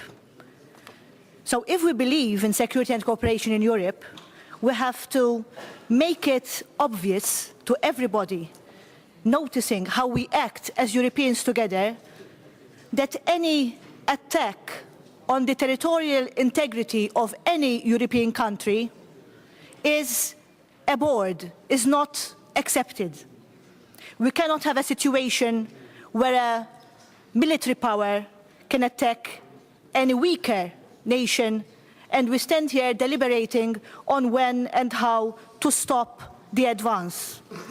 If we really want to make the OSCE an effective institution, we have to abide by the rules, by the pillars of its very formation and existence. We also need to establish cooperation within all nations so that we stop the advance of terrorism on Europe. The problem is that apart from having an invasion from outside of terroristic elements, unfortunately, it has been proven time and time again now that terroristic elements are developing in the minds of our own European citizens.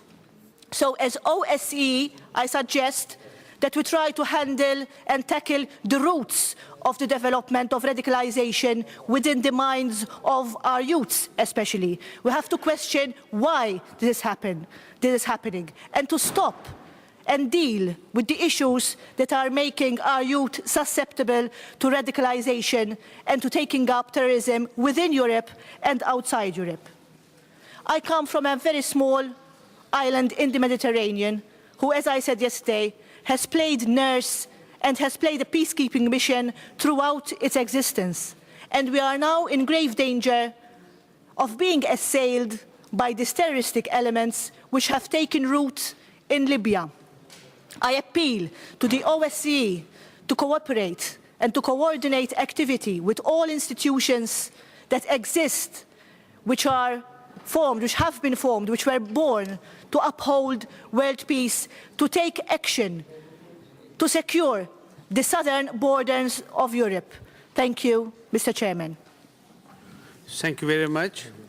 Mr. Denis Ducarme from Belgium, you have the floor. To be ready, Mr. David Tilson from Canada. Merci, Monsieur le Président. Mon pays, la Belgique, comme la France et le Danemark, a été frappé par le terrorisme de l'État islamique en mai dernier. 4 juifs de Belgique ont été abattus par un combattant terroriste étranger. Alors, après avoir déjoué un nouvel attentat, une semaine après l'attentat qui a frappé la France, nous avons pris un certain nombre de mesures, des mesures qui s'inscrivent dans la dimension humaine. Pour commencer, nous avons voulu rassembler l'ensemble des cultes, l'ensemble des non-croyants autour d'une déclaration pour défendre les valeurs communes de notre société, mais des mesures aussi pour mieux protéger notre nation, plus exposée que d'autres sans doute, puisqu'elle participe à la coalition militaire engagée en Syrie et en Irak. Des mesures qui frappent pénalement le départ des mesures qui mettent en œuvre un système de prévention, de déradicalisation, qui veut lutter contre le cyberradicalisme, qui entend débattre autour de la question des discours de haine et de l'apologie du terrorisme, qui parle aussi et qui pose la question du manque d'efficacité du financement du terrorisme. Et il est indigne, naturellement, que nous puissions avoir un débat tel que celui-là aujourd'hui, alors que nous savons qu'un certain nombre de pays représentés dans la salle ne luttent pas, et c'est peu dire, contre le financement du terrorisme qui alimente les caisses de l'État islamique. Aujourd'hui, on aura l'occasion d'y revenir, et des États représentés ici qui jouent ce jeu-là, il y en a ici. Mais je voulais vous dire, en outre, que nous soutenons la politique qui est menée par l'OSCE contre le terrorisme aujourd'hui. Les initiatives que l'OSCE prend à travers les deux déclarations de Bâle, à travers ces ateliers qui ont vu à Malaga réunir les acteurs régionaux pour évidemment veiller à ce que les pays musulmans partenaires puissent être pleinement associés, puissent être pleinement les alliés des Européens à l'international contre l'islamisme, contre le terrorisme. C'est une dimension extrêmement importante. L'ensemble des priorités serbes, nous y souscrivons. Nous avons vu l'ambition en matière de lutte contre le cyberradicalisme, contre la prévention du terrorisme, contre le radicalisme, la radicalisation des jeunes. Nous estimons en effet que le chantier qui est mené aujourd'hui par l'OSCE envisage le monde comme il est malheureusement aujourd'hui. Le monde a changé depuis 2001 et nous estimons pouvoir vous dire que nous soutenons l'action de l'OSCE à venir en la matière. Je vous remercie. Thank you very much, Mr. Ducau. I'd like to give the floor to Mr. David Tilson to read the Lord Aldabs from United Kingdom. Mr. Tilson, you have the floor. Thank you very much, Mr. Chairman. I'd like to make a few comments about the very real threat of terrorism. Many of the countries represented here today have experienced terrorist attacks. In particular, I would like to express my sincere condolences to the French delegation in light of recent attacks in Paris. No one is immune from this threat, as we have seen by the more recent shooting in Copenhagen and the events in Libya. In Canada, in a terrorist attack last October, a gunman murdered a soldier at our National War Memorial before attacking our Parliament in Ottawa. Further loss of life was only prevented by the quick action of our security forces. We lost another soldier, run down by a radicalized young man earlier the same month near Montreal. These were not the first terrorist attacks in Canada, and unfortunately, they may not be the last. We must all work domestically and collectively to fight these attacks while also respecting our human rights obligations. New anti-terrorism legislation has just been introduced in Canada that will provide important new tools for our intelligence agencies and law enforcement to protect Canadians and stop terrorist acts both in our country and abroad. The main aspects of this legislation include new criminal offenses of advocating or promoting terrorism and distributing or making terrorist propaganda public in order to prevent recruitment and terrorist organizing. This legislation will permit greater information sharing between government agencies in order to ensure that the right agencies have the right information at the right time. The legislation makes it easier for law enforcement to stop an individual they suspect will engage in terrorist activity from acting on such plans, and for our intelligence officials to disrupt terrorist plots. These changes will provide greater protection to human sources used by intelligence agencies and to witnesses in legal proceedings related to national security. With this legislation, our government is being proactive, providing tools that we believe will help prevent further terrorist activities. As we have seen, terrorists do not respect borders, and I hope we can work together in our response. Thank you very much, Mr. Chairman. Thank you very much. Now, Mr. Dubs, you have the floor from United Kingdom. To be ready, Dr. Heather Fry from Canada. Please. Thank you, Chair. I think most speakers have talked about the challenge of getting the right balance between firm measures to tackle terrorism and the need to protect our civil liberties, the very values which are so important to us. And indeed, in many of our parliaments, certainly in the British Parliament, we've had very tough debates to see whether we've got the balance right, and sometimes our government has lost the argument because people felt, members of our parliament felt, that the measures proposed did too much damage to our civil liberties.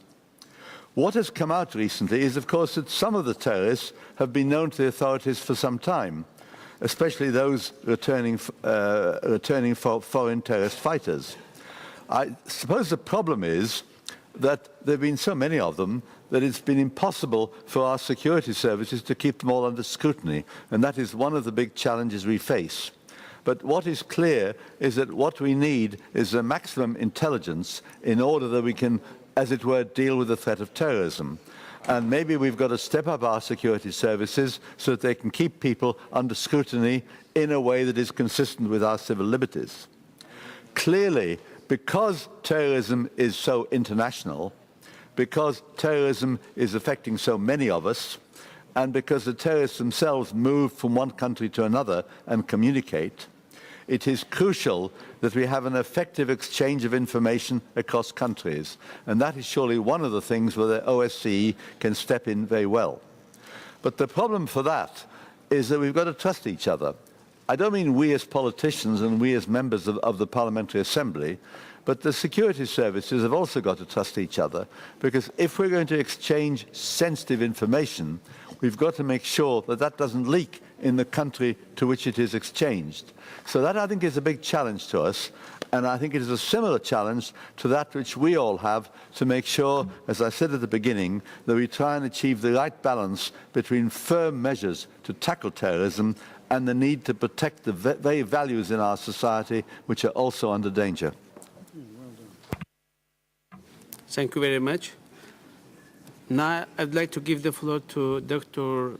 Heather Fry from Canada to read Mr. Afghanullah Efran from Afghanistan. Please. Thank you very much, Mr. Chair.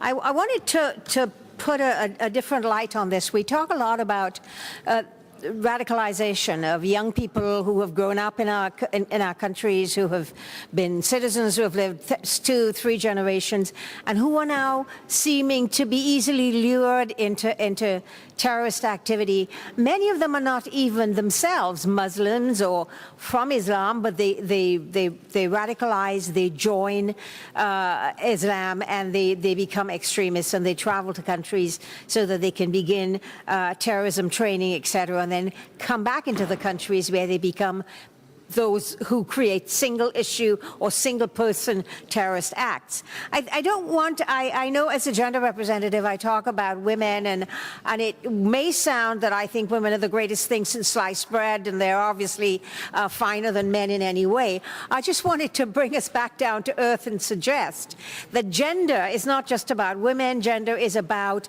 how women and men act according to gender roles and gender socialization.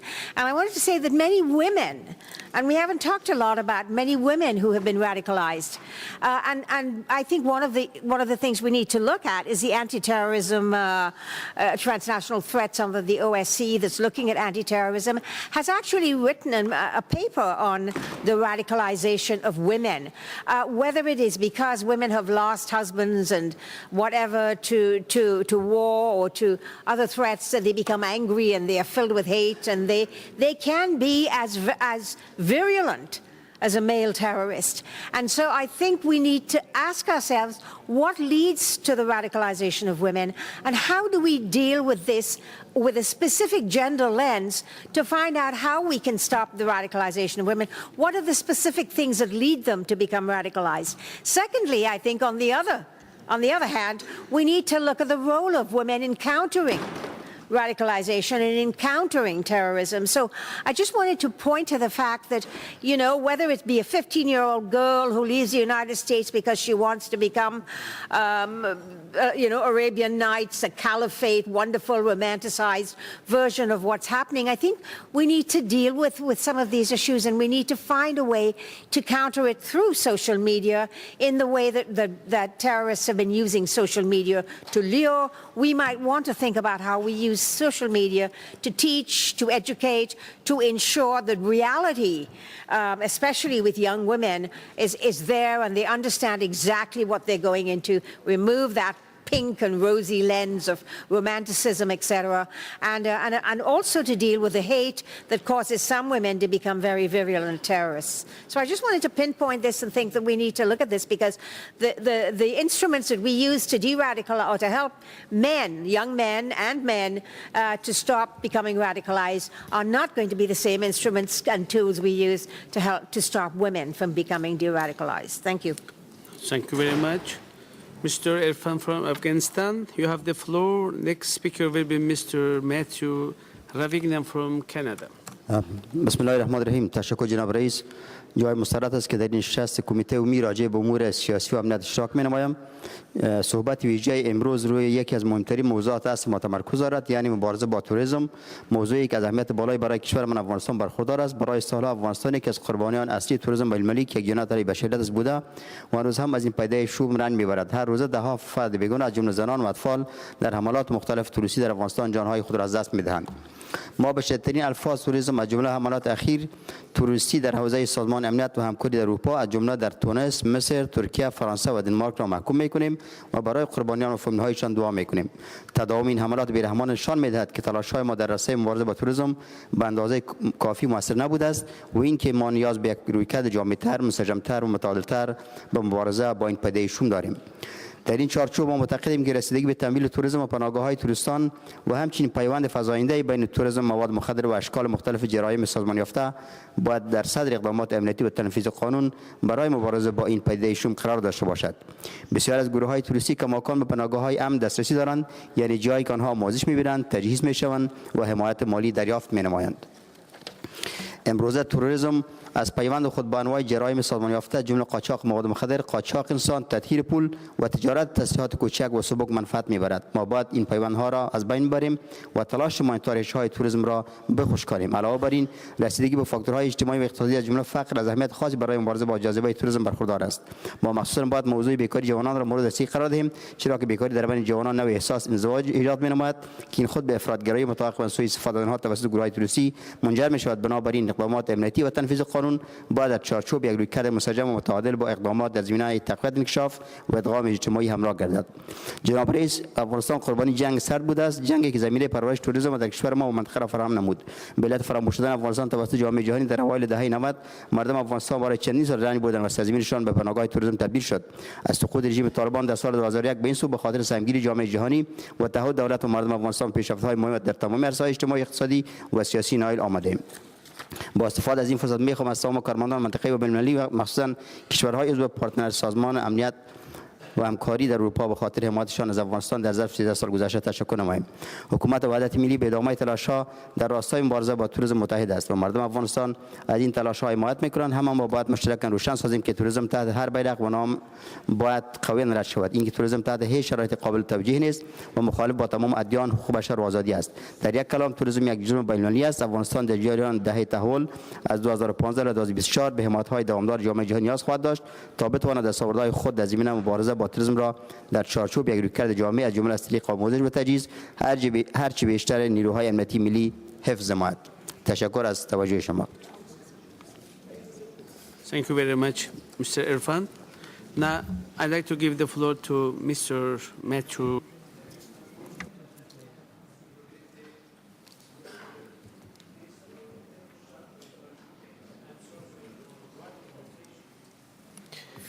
Bien, merci, Monsieur le Président. J'aimerais prendre mon temps pour adresser l'importance d'un équilibre entre les droits et libertés et la sécurité. Il est évident que dans le nouveau contexte, la sécurité est de plus en plus importante, mais peut pas devenir une excuse pour réduire la liberté de presse et la capacité des citoyens de s'exprimer librement et même sévèrement contre un gouvernement au pouvoir. Trop souvent, la lutte contre le terrorisme a été utilisée pour réduire les libertés politiques dans des pays membres de l'OSCE. Il faut faire surtout attention au droit à l'association ainsi que la vie privée des gens. Et on doit renouveler nos lois dans le nouveau contexte de l'ère numérique pour assurer la sécurité de nos citoyens et en même temps en faire la distinction entre la curiosité et l'engagement réel dans des activités terroristes. Mais la clé de voûte dans tout ça, selon moi, c'est la séparation des pouvoirs entre l'exécutif et le législatif, c'est-à-dire le respect des juridictions. Il nous faut des lois qui respectent la ligne et l'esprit des constitutions qui protègent les droits et libertés en conformité avec les engagements de l'OSCE. Il nous faut affirmer le pouvoir des juges d'interpréter les nouvelles lois et les droits et libertés sans pression ou ingérence politique. Il nous faut un effort programmatique dans nos pays pour diminuer la radicalisation des populations cibles, surtout à travers de l'éducation de la jeunesse. Il nous faut une consultation avec les leaders de certains groupes de la société où la radicalisation est en augmentation. Tout ça, bien sûr, dépend d'une bonne foi, de tous bords, tous côtés, quant à l'intégration culturelle, politique et surtout économique des populations marginalisées dans nos sociétés. Un dialogue approfondi d'ouverture entre les instances politiques, les forces de l'ordre et les intervenants dans la société civile doit avoir lieu. Il faut aussi investir dans notre diversité. Une question à se poser, c'est combien de pourcentage du PNB est-ce qu'on dépense sur l'intégration? Est-ce que c'est assez? Et pourtant, c'est un défi des plus pressants. Les sociétés diverses et complexes sont belles. Et nous voyons au Canada que la diversité peut être une force, pas une faiblesse. Des sociétés de diversité sont les sociétés du futur.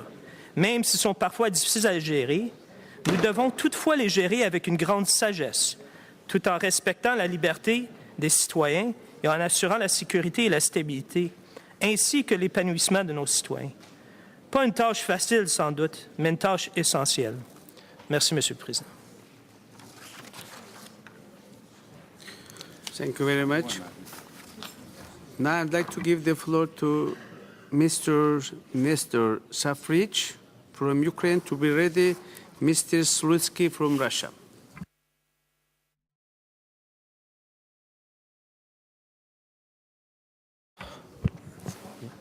Спасибо. Спасибо, господин председательствующий. Безусловно, вопросы терроризма – это те, которые сегодня наиболее сложные и те, которые беспокоят как Европу, так и далеко за ее пределами. И абсолютно согласен с выступающими, которые сказали, что терроризм и ислам здесь нельзя ставить знаки равенства. В то же время, как нельзя ставить знаки равенства, говоря о терроризме в Украине. Я хорошо знаю те проблемы, которые имеют место сегодня в Украине. Я представляю в том числе и тот регион, потому что наша оппозиционная политическая сила в Украине выиграла выборы парламентские в этих регионах, как в Донецкой, так и в Луганской области, и еще в 4 других регионах востока и юга нашей страны. Мы сегодня очень переживаем, чтобы был мир в нашей стране. И я хочу высказать слова глубокой благодарности миссии ОБСЕ в Украине и лично госпоже Хайди Тельявини, которая сегодня работает в контактной группе Украина-Россия ОБСЕ. И я имел честь вместе со своим товарищем Виктором Медведчуком, лидером украинского выбора, участвовать в организации первой встречи контактной группы с лидерами ЛНР, ДНР, согласованной, конечно, с украинским руководством. 22 июня нам удалось достичь договоренности о первой встрече контактной группы, которая вылилась в первое перемирие в июне. Тогда погибло, к сожалению, несколько десятков людей, но была реальная надежда на мир. И тогда сепаратистские настроения звучали значительно меньше, чем звучат сейчас. А с той стороны воюют граждане Украины, Присутствуют ли там иностранные граждане? Присутствуют ли там россияне? Да, присутствуют, как добровольцы.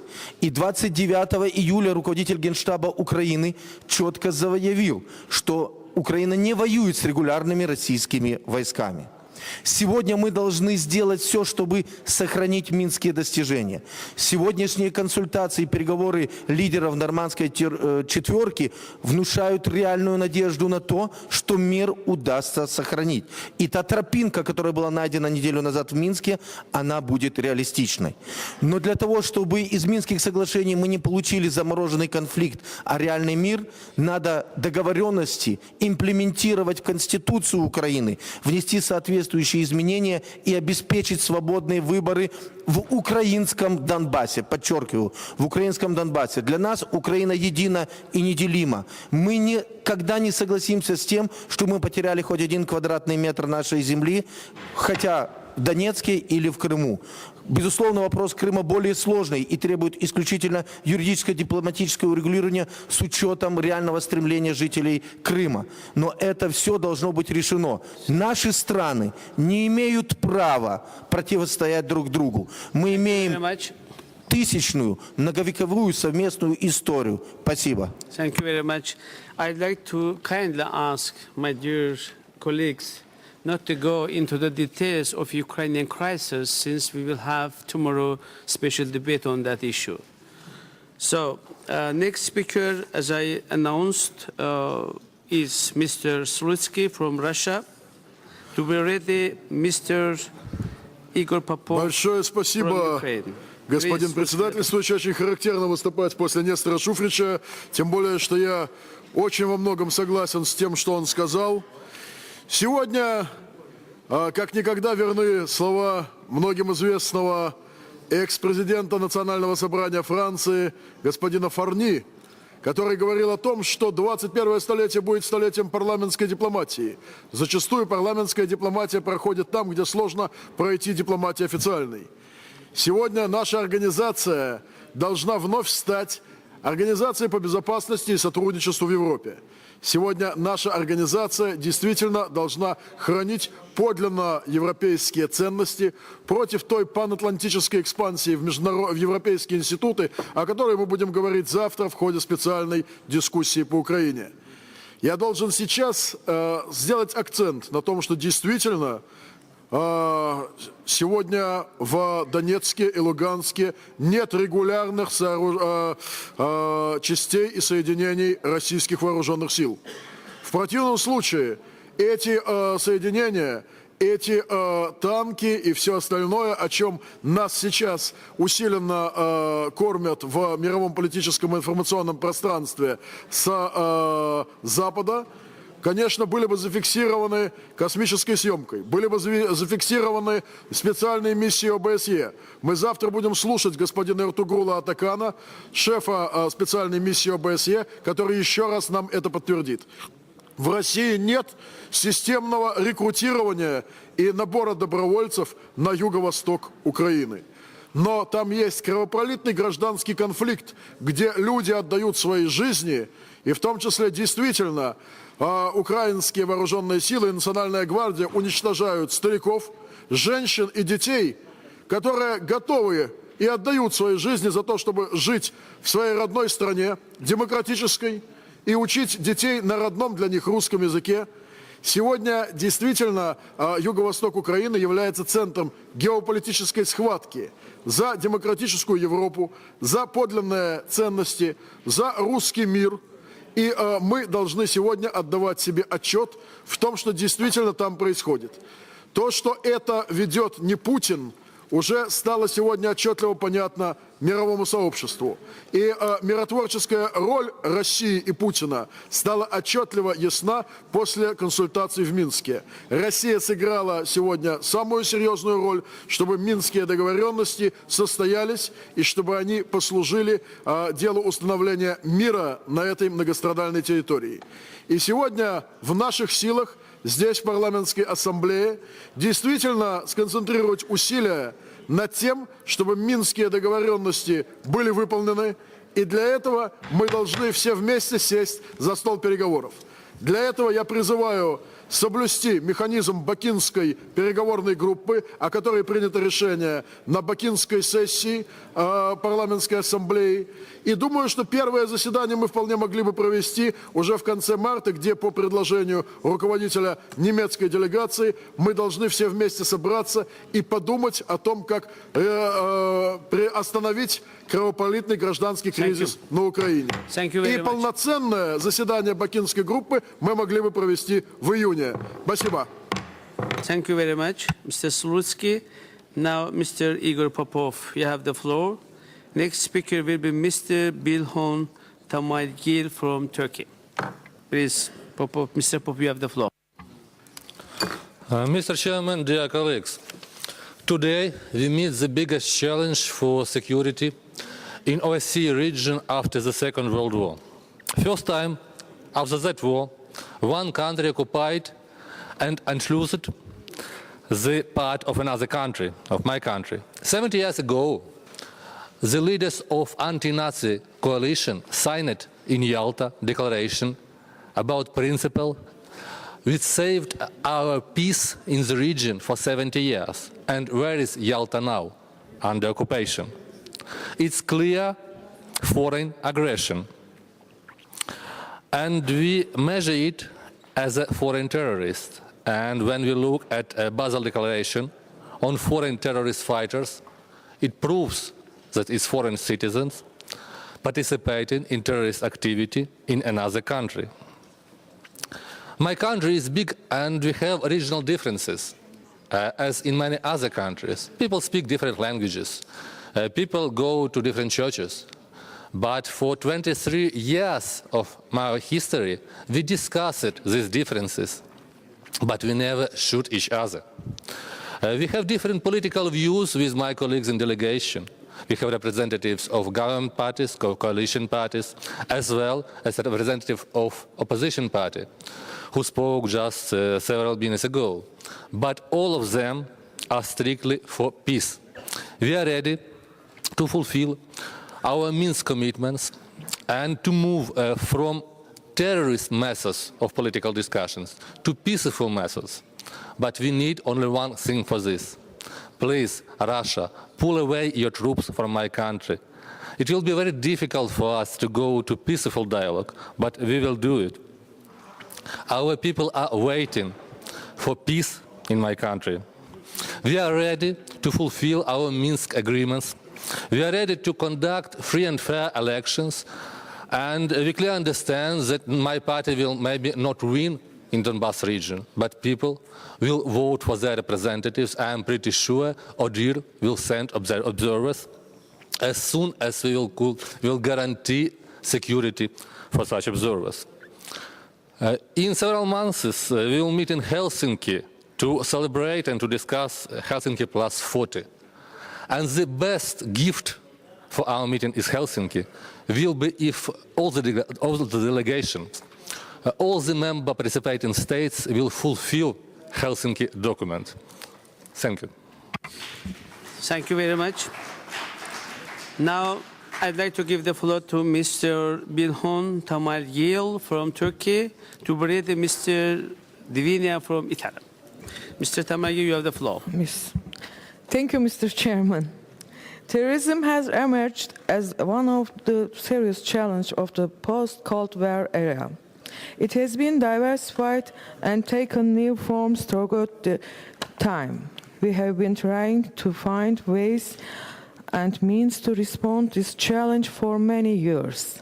However, terrorism continues to evolve. Today, terrorism is a global threat and therefore requires global response. Right diagnosis is central to address the root causes of this problem. We should continuously discuss and study the root causes of terrorism and violent extremism. While doing that, we should refrain from affiliating terrorism with any religion or ethnic group. The barbaric terrorist attacks in France and Denmark, the recent xenophobic rallies in Europe clearly shows the OSCE's contribution to this issue will be very useful and timely. Turkey has always supported efforts to counter terrorism in OSCE area. The phenomenon of foreign terrorist fighters is also part of this global threat. Concerning the terrorist threat Turkey faces from the groups in Syria and Iraq, we are ready for a long struggle which will require a wide range of tools. We need to implement preventive and subversive measures simultaneously. That is difficult but indispensable. The number of foreign terrorist fighters in Syria and Iraq is estimated at 20,000. We assume this number doesn't include those individuals who are still in their countries of origin but intend to travel conflict zones.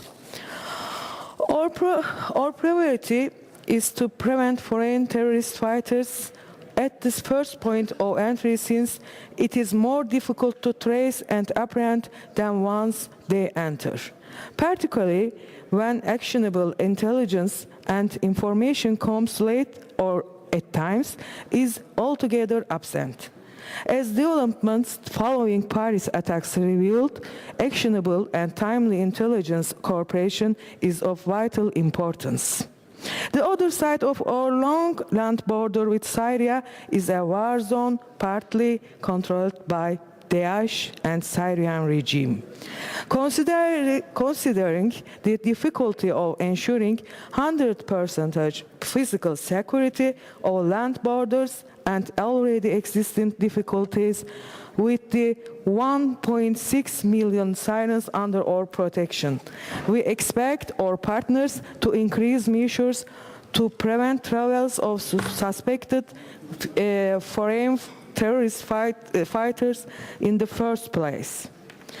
Mr. Chairman, distinguished colleagues, we have no alternative other than cooperating with each other to respond to these measures. We cannot manage this threat by diverting to smoke coming out from big fires. We need to extinguish the fire. Turkey will continue its efforts to this end and expects all international partners to do the same. Thank you. Thank you very much, Mrs. Tamaligil. And the last speaker from my list is Mr. Seguia Divina from Italy. Mr. Divina, you have the floor. Grazie Presidente. Se una delle funzioni principali dell'OSCE è contrastare il terrorismo, ci dobbiamo concentrare su questo obiettivo. Se però ci limitiamo a citare fatti accaduti di cronaca, è stato ripetutamente ricordato ciò che è accaduto in Francia, in Danimarca, però rischiamo di fare nient'altro che un ripetere il lavoro che fanno i giornali, il lavoro che fanno i media. Noi vorremmo provare ad anticipare le grandi questioni.